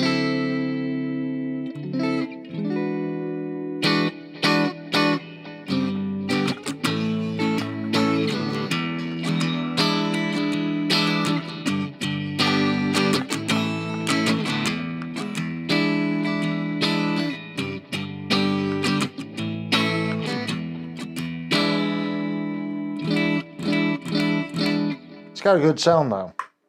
Up to our neck position.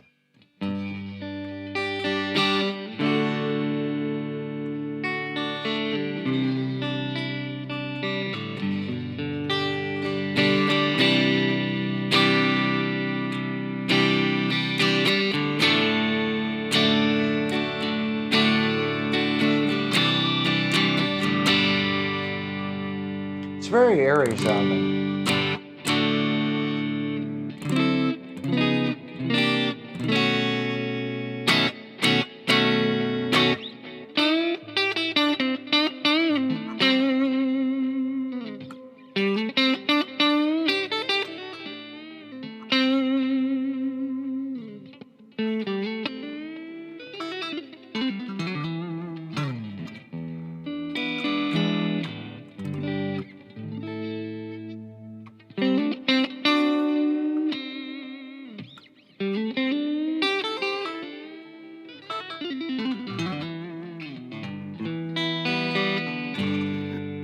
It's got a good sound.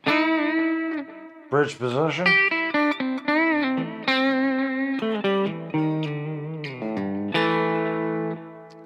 Single coil on the bridge.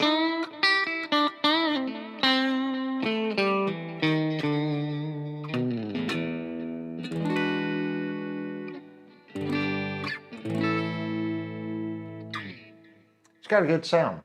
All right, let's go give it some dirt. Dirt channel.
Split the coil.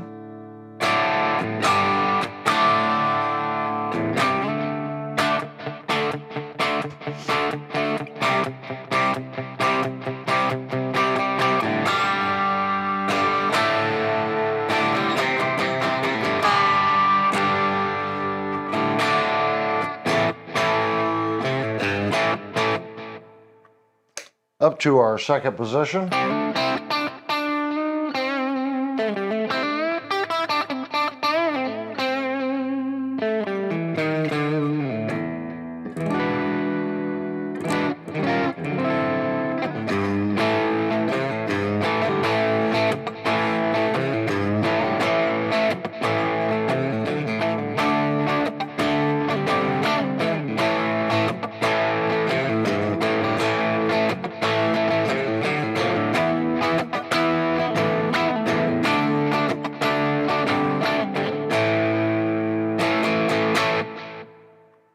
Third position.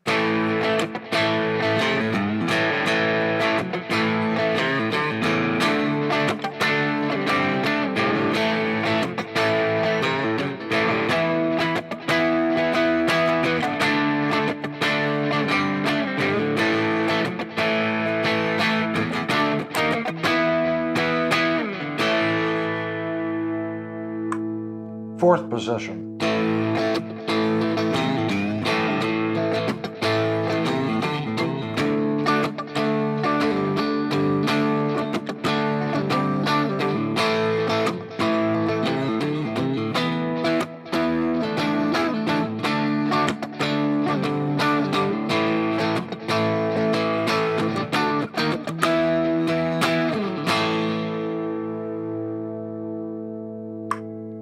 And our last position, number 5.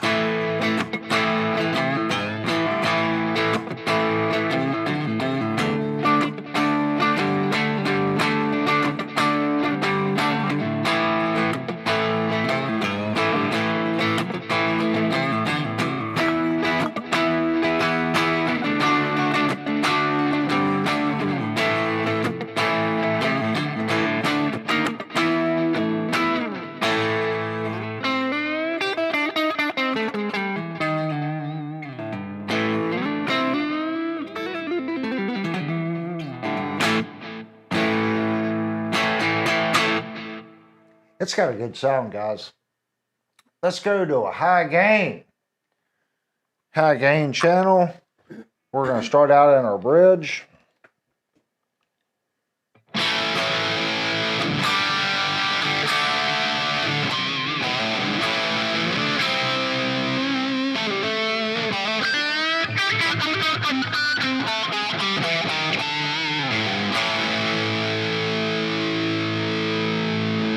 Sounds like we're clipping, which we are.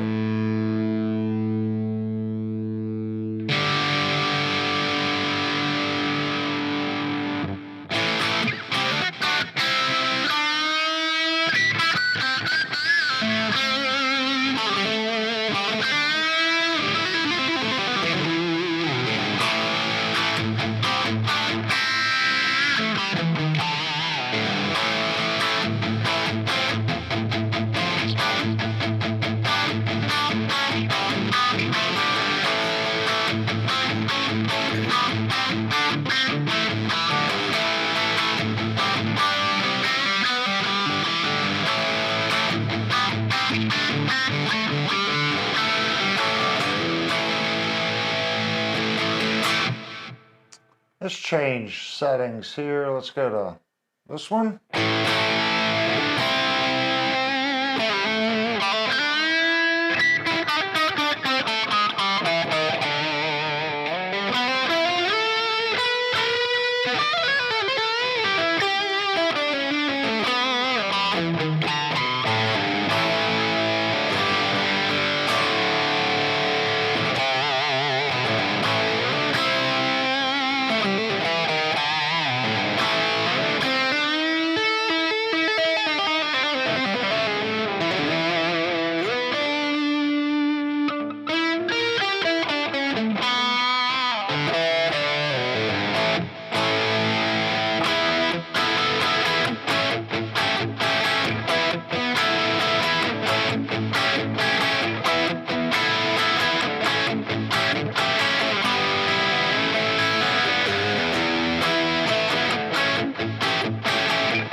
Let's try our next high gain channel.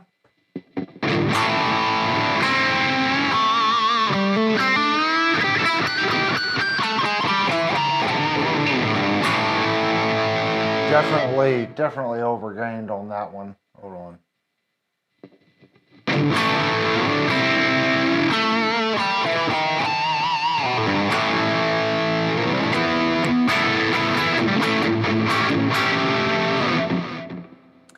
This is what we were saying earlier with OBS.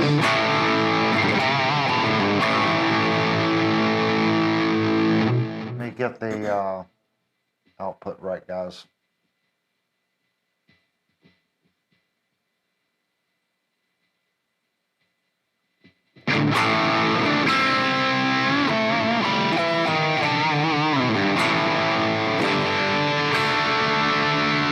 So this particular high gain is a little bit on the darker side. So I wanted to go through a couple of different ones just for that reason.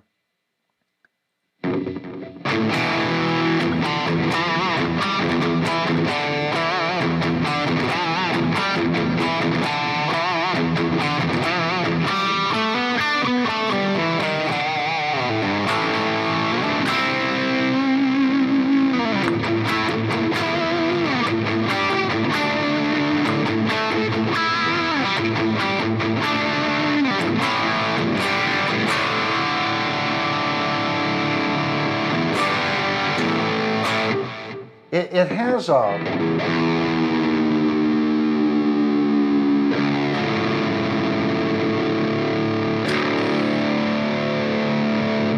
the pickups have a unique voice, I think.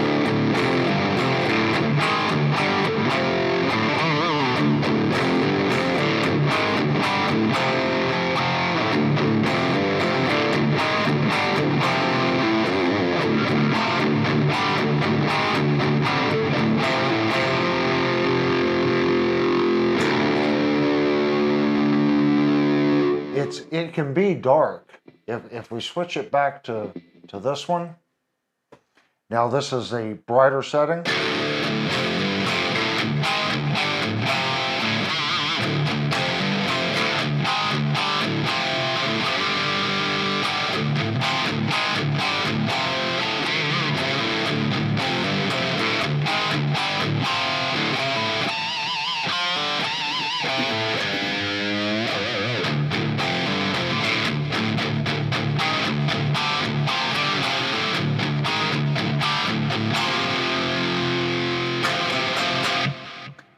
They work both ways. I don't think they do both well.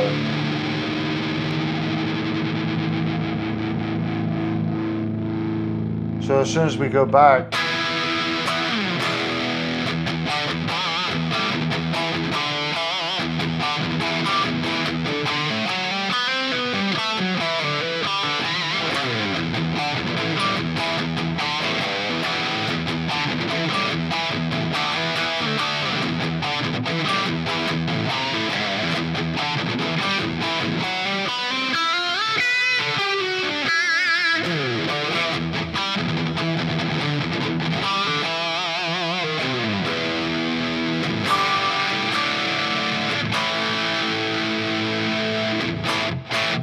it does really well.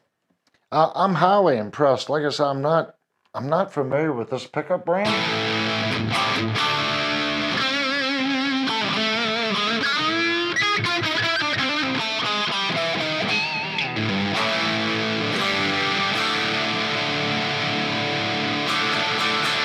And there's a lot of gain on that, guys. This is more like my type sound.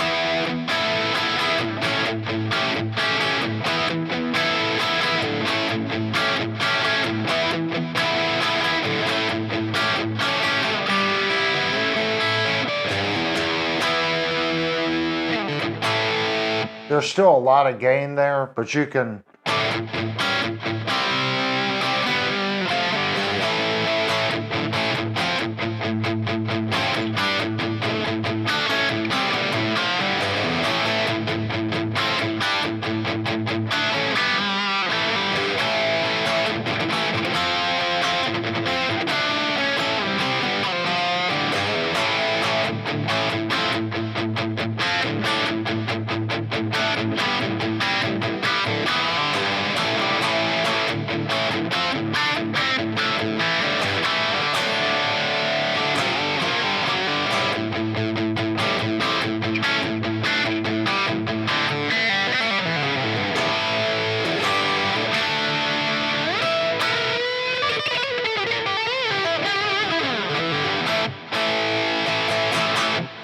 let's check the tremolo. because I know what you guys are eating, put the tremolo on it. Let's check the tremolo bar. And this is the case that it comes with, guys. So when you buy the guitar, you do get a pretty nice case. It's got a big zipper up here. Got a secondary zipper here. John said to tell you that sounds great. Yeah, I like this guitar. The pickups, I think they're voiced a little differently. I don't know what it is about it. I almost hear like a grunge kind of sound out of it, but at the same token, I kind of hear like an 80s thing out of it. I definitely want to research and see if I can just buy a set of these pickups. I like them because they seem to do the clean really well, but they still have that really nasty sound that you can get when you do drop D. A lot of guitars won't do that. This one seems to do pretty good with it.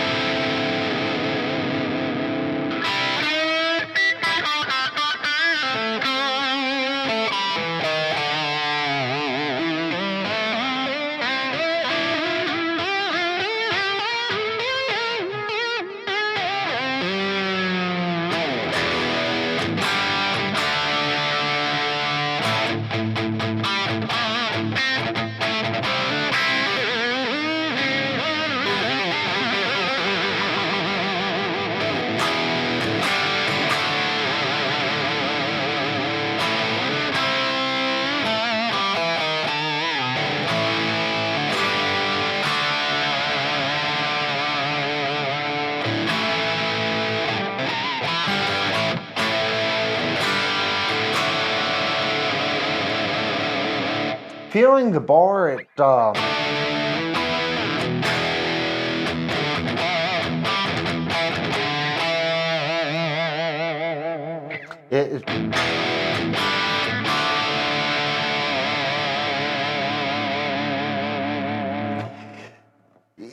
it's spongy down low, but when you first move it, it feels a little firm.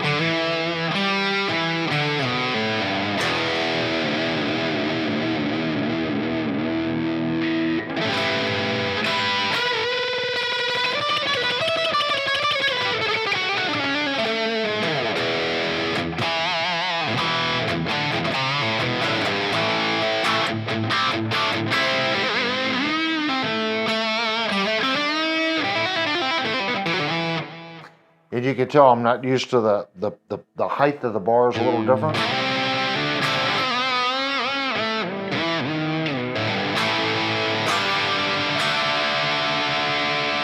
Let's check tune. It's a little off there, a little low, a little low. So our G is a fraction sharp, B is holding, E is a fraction sharp.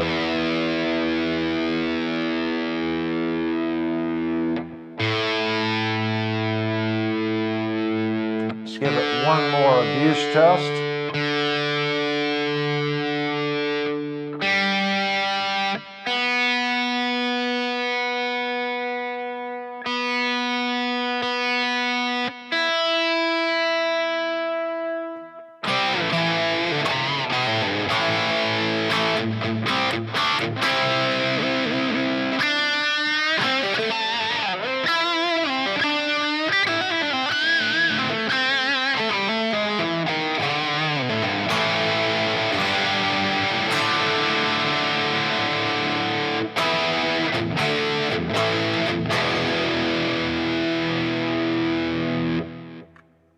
To our center position.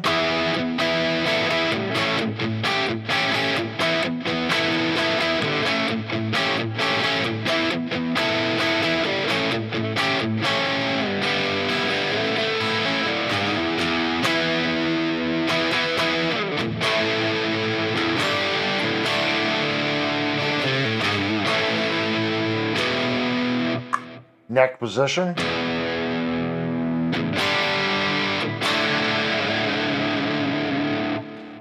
Remember when we tested the pickups, they were all pretty close, and you can hear that when you're switching between it.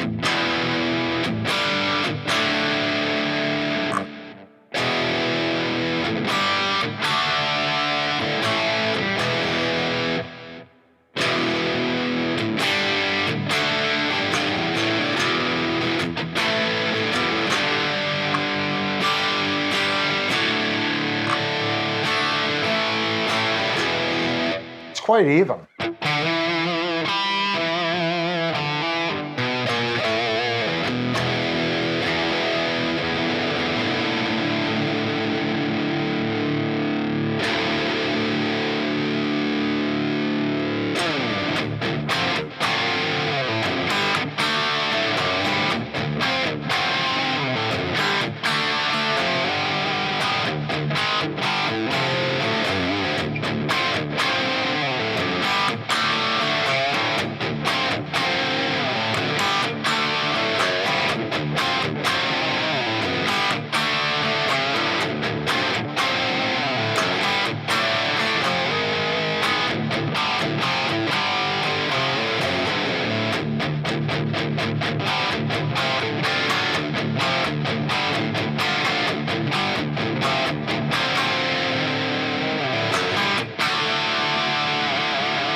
It's quite mean.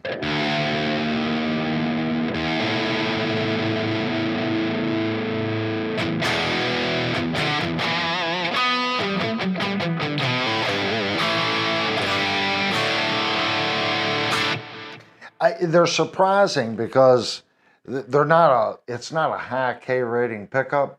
So I didn't expect them to have that kind of breakup because it's only like 8.5. I think it was under 9K on the bridge. So for it to have that,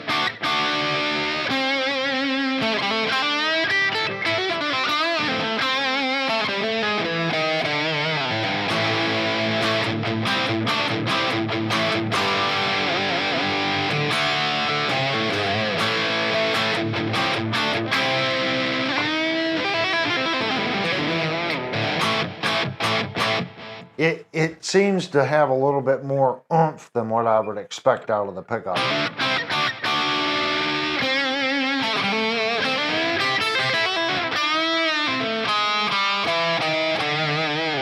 And you can hear that it's not like a 13K when you bend it.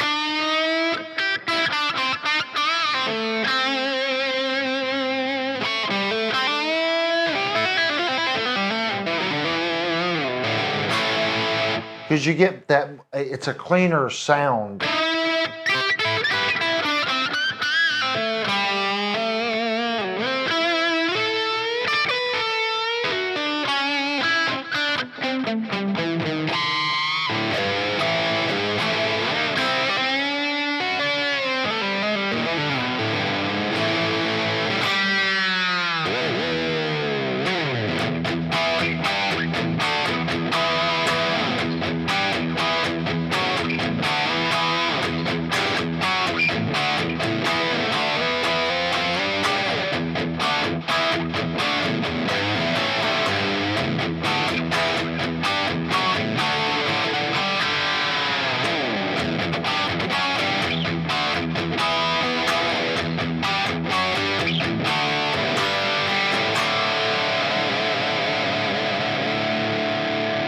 I think it does pretty good, guys. I'm going to call it quits right there before I embarrass myself any worse than I already have. I think that's a pretty good demo on this guitar. Again, I want to thank Shandorf Music for letting me borrow the guitar. If you want to purchase this guitar, it's on Reverb right now for $8.99, I think it is. It's $100 off. I get no commission on it. I'm just letting you know. If you're thinking about buying a Pacifica, we just checked the frets, looked at the electronics. You're going to get this guitar, this one right here. So if you're interested, go check it out on Reverb. I don't see any issues whatsoever with this guitar, guys. The fretwork's good. Tuners work well. They're nice and smooth. Of course, they're goth. They're Godo tuners. Quality tuners, quality bridge, quality pickups, nice electronics. Fit and finish is good. I like it. I like this one more than the Pacifica that I have. I like the tone that it has. The neck is very similar feeling than my Pacifica, and I like the tuners better on this one. And when I do my guitars, when I go to buy high-end tuners that I know work, these are the tuners that I've put on the guitars that when I hot rod them and I want to spend $80 for good tuners, these are the ones that I order. Pretty sure these are the ones that I put on my Ibanez. Exact same tuner. They're good, solid tuners. Yamaha PACS +12. I don't really know what the +12 stands for. But if you know the channel, this channel is here for product information, guys. If you bought one of these standard pluses and you had a completely different experience, you got it and the string action height was in orbit, or you had bad frets, or you got one, the electronics may have been messed up, you know, or you found the tuners wasn't any good, which I doubt very seriously. They all come with the Godo tuners, but they're good tuners. But if you did have a bad experience, please let us know what it is about the guitar that you dislike. A comment like, well, the guitar sucks really doesn't help anybody. Just comment, I bought the guitar and I got fret sprout in 6 months. I bought the guitar and 6 months after I bought it, the output jack wasn't working. I bought the guitar and I had uneven frets. Those are the posts that really help someone in the future watching this review, thinking about purchasing this guitar. That's more about what our reviews are about. It's not just you guys coming in and checking out the review tonight on what's new and great. It's someone that went into a store, looked at one of these and goes, you know what, I'm going to go on YouTube and see if I can find some reviews on this guitar, see what I can find out about it. That's really what I try to do here. I want our reviews to hold up to the test of time. So as long as Yamaha is manufacturing this guitar, this will be a good review for someone to come in, look at the pickups, you know, they're going to get a good idea of what this guitar is made of and what to expect. If you bought one and you had an experience like mine, please post below. Tell me, what is it about the guitar you like? Is it these really unique pickups that I never knew this company made or designed? I thought they were more mic preamp compressor limiter type company. I had no idea that they had anything to do with pickups. If this is their first attempt at pickups, I think they nailed it. They sound great. I really like the sparkle they have in clean. They sound really good in crunch.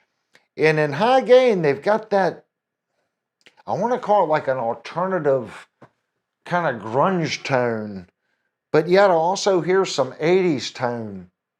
It's kind of like, it's a unique mix. I really like the way they sound. If you turn up the gain more on them, I think they might start getting a little floppy. I don't know. You'd have to try, because they do the grunge drop tune thing pretty well, and they also do the 80s hair stuff pretty well. So it's a uniquely voiced pickup. I like them. And this does come in some different colors. I think they got blue, black, a cream, and a white. I can't find anything with this guitar that I really that I dislike, or I feel that they can improve on it. It's a solid guitar. Even the inlays, there's no filler on any of the inlays. I like the spoke wheel right here, so you don't have a truss rod cover. It's easy to make quick adjustments. You don't have to take the cover off.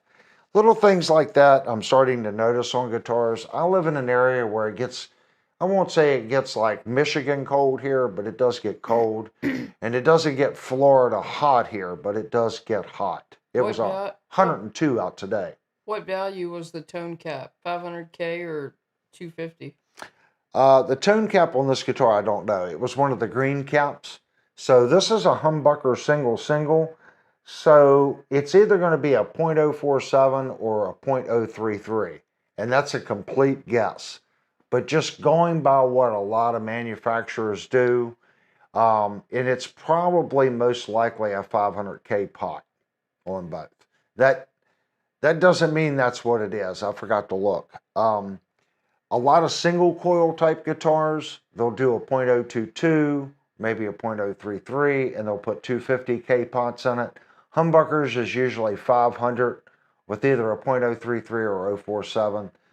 That doesn't mean manufacturers don't step outside of that box and try something unique.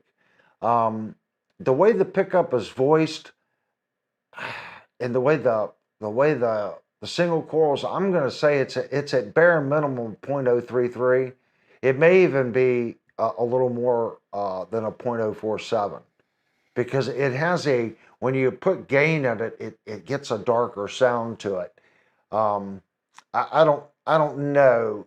A lot of that too, if we look at the Henrys wasn't high, so they're a little on the dark side in relation to the Henrys or inductance. A lot of times, if you get a really high inductance, it'll make the pickup sound a little darker. But the inductance wasn't that high on the pickups, so all that, guys, is like taste. You know, it's really, if you like the way the guitar sounds, then it's for you. I tried to do a couple different settings on the high gain distortion. I'm still dialing in my Line 6 stomp, and I know everyone's trying to get used to the new settings, but I am trying to fine tune it, okay, to where it'll give you a good readout on what the guitar. That's why I went through 3 different sounds. You can get a darker sound out of it, and you can also get that high, crispy 80s sound out of it. It does both really well. I don't have an issue with it. It's the price point of the guitar is well worth its asking price. We got to think about what you get nowadays and how many guitars are over the $1,000 price point that the fretwork isn't this good. We've reviewed several guitars over 1,000 and over 1,500 that the fret and net was not as good as this guitar. That's all I can say about it. If you're in the market for, I'm going to consider this guitar a working man's guitar. Again, due to the HSS configuration, you can get a bunch of different sounds out of it. It's going to do that country sound. It's going to do that southern rock sound. It's going to do that 80s hair sound, and you can actually do some grunge with it as well. That means it's good for a variety band. Somebody that's playing a bunch of different styles of music, and they need a guitar that'll do it. And that's what I'm going to say, that this is where this guitar shines. Especially since you get that split coil here, and it's going to open up, give you more of a stratty sound in the bridge position. I like it. So please leave me a comment. If you bought one of these, tell me what you think of it. And if you haven't already, please go down, hit the thumbs up button, okay? And subscribe. We need more subscribers. We're trying to grow the channel. Hopefully everyone noticed that the video quality on this video has improved. So we are going to continue to make baby steps. The mics are working good. The issue that I have when I was doing the demo was I was doing that. So it's not the pick attack. Sometimes you guys heard the so I got to figure out where to put this thing to where it's not clicking and carrying on while I'm doing the demo, or mute it. So if you go back and listen to it, you'll go, what is that noise? And I heard it and I kept trying to shift the guitar. It's a learning curve, guys. I'm trying to become better. I want this channel to be a channel that people can come and watch these reviews and get an idea of what they're buying. And if you guys have suggestions of a guitar that's come out and that you want to see reviewed, leave me some comments down below. I mean, Discord's a good place too, but YouTube likes it when you guys make comments in the comment section, not necessarily the chat, but the comment section. If you want us to review a Groat, type in, I want to see a Groat blah, blah, blah. You know, if Leo James just come out with a new guitar, you guys want to see that guitar, put a comment. If it's AIO or Ibanez, it doesn't matter who it is. If a couple people ask for that guitar, I will definitely order one and do a review on it. Now, later this week, just so everyone knows, we are going to have a guitar shootout. We have 3 Super Strat guitars. with humbucker single in this house right now. And we are going to do a shootout and see which guitar at what price point does the best. And the price point is from $599 to $1,000. All three guitars fall in that price point. I am trying to get a $450 to $500 one to throw in the mix. Right now, I have not secured that guitar, but I'm trying to see at $450 to $1,000 how much difference are there in these guitars. Okay, now I do have two other ones. We got one for $599. That's $400 cheaper than this guitar. Is this guitar $400 better than the one at $599? Stay tuned. We're going to do that this week. And it's open and honest. And again, guys, it's all subjective and it's taste. I can tell you that all three of the guitars here are nice guitars. I have personally looked over all three of them, and they're fantastic instruments. So I think it just comes down to when you pick it up, you pick the one that best suits you. But we're still going to shoot them out. We're going to see which one, back to back, which one has a better sound, which one has that something special that when you hear it go, I like that one more than the other one. And that when you hear them back to back, that makes a big difference. All right, guys, thanks so much for tuning in. Again, thumbs up button. We had a lot of people come in and out. I'm hoping to see the thumbs up at least past 40. I gotta doubt it. But if you're watching at a later date, thumbs up it, subscribe, leave me some comments. I'd love to hear from you. We're trying to grow the community. Say hi to everyone in the left of the chat if you're here live. And we're going to start, we've been kind of cheating. We've been letting the video go. If you're here watching it live, there's not going to be any commercials. But an hour after the video is cut off, we're going to start putting the monetizing the video. I was trying to wait till the chat window come up and you guys can follow along with the chat. But sometimes YouTube gets it up in 6 hours and the next day, the next video, it takes them 2 days to get it up. So I think it'll be just easier to wait about an hour after the stream ends and then hit monetize. And that'll also hopefully push people to come in and watch the live section of the review, because the interaction in the chat, I think, adds to the review. All right, guys, thanks so much. Hopefully you guys like the difference, and I'm going to continue to work hard to make the reviews even better. And again, any suggestions, please leave them below. I am really trying to be the best guitar review channel on YouTube. All right, guys, thanks so much. If you left a super chat, thank you so much again. That's what supports the channel and allows us to do what we do and buy a better camera. All right, guys, thank you. I couldn't do it without you. You guys know that. All right, I got to hit the right button. That means I got to find the right screen. And this is Saturday, so it should be this one.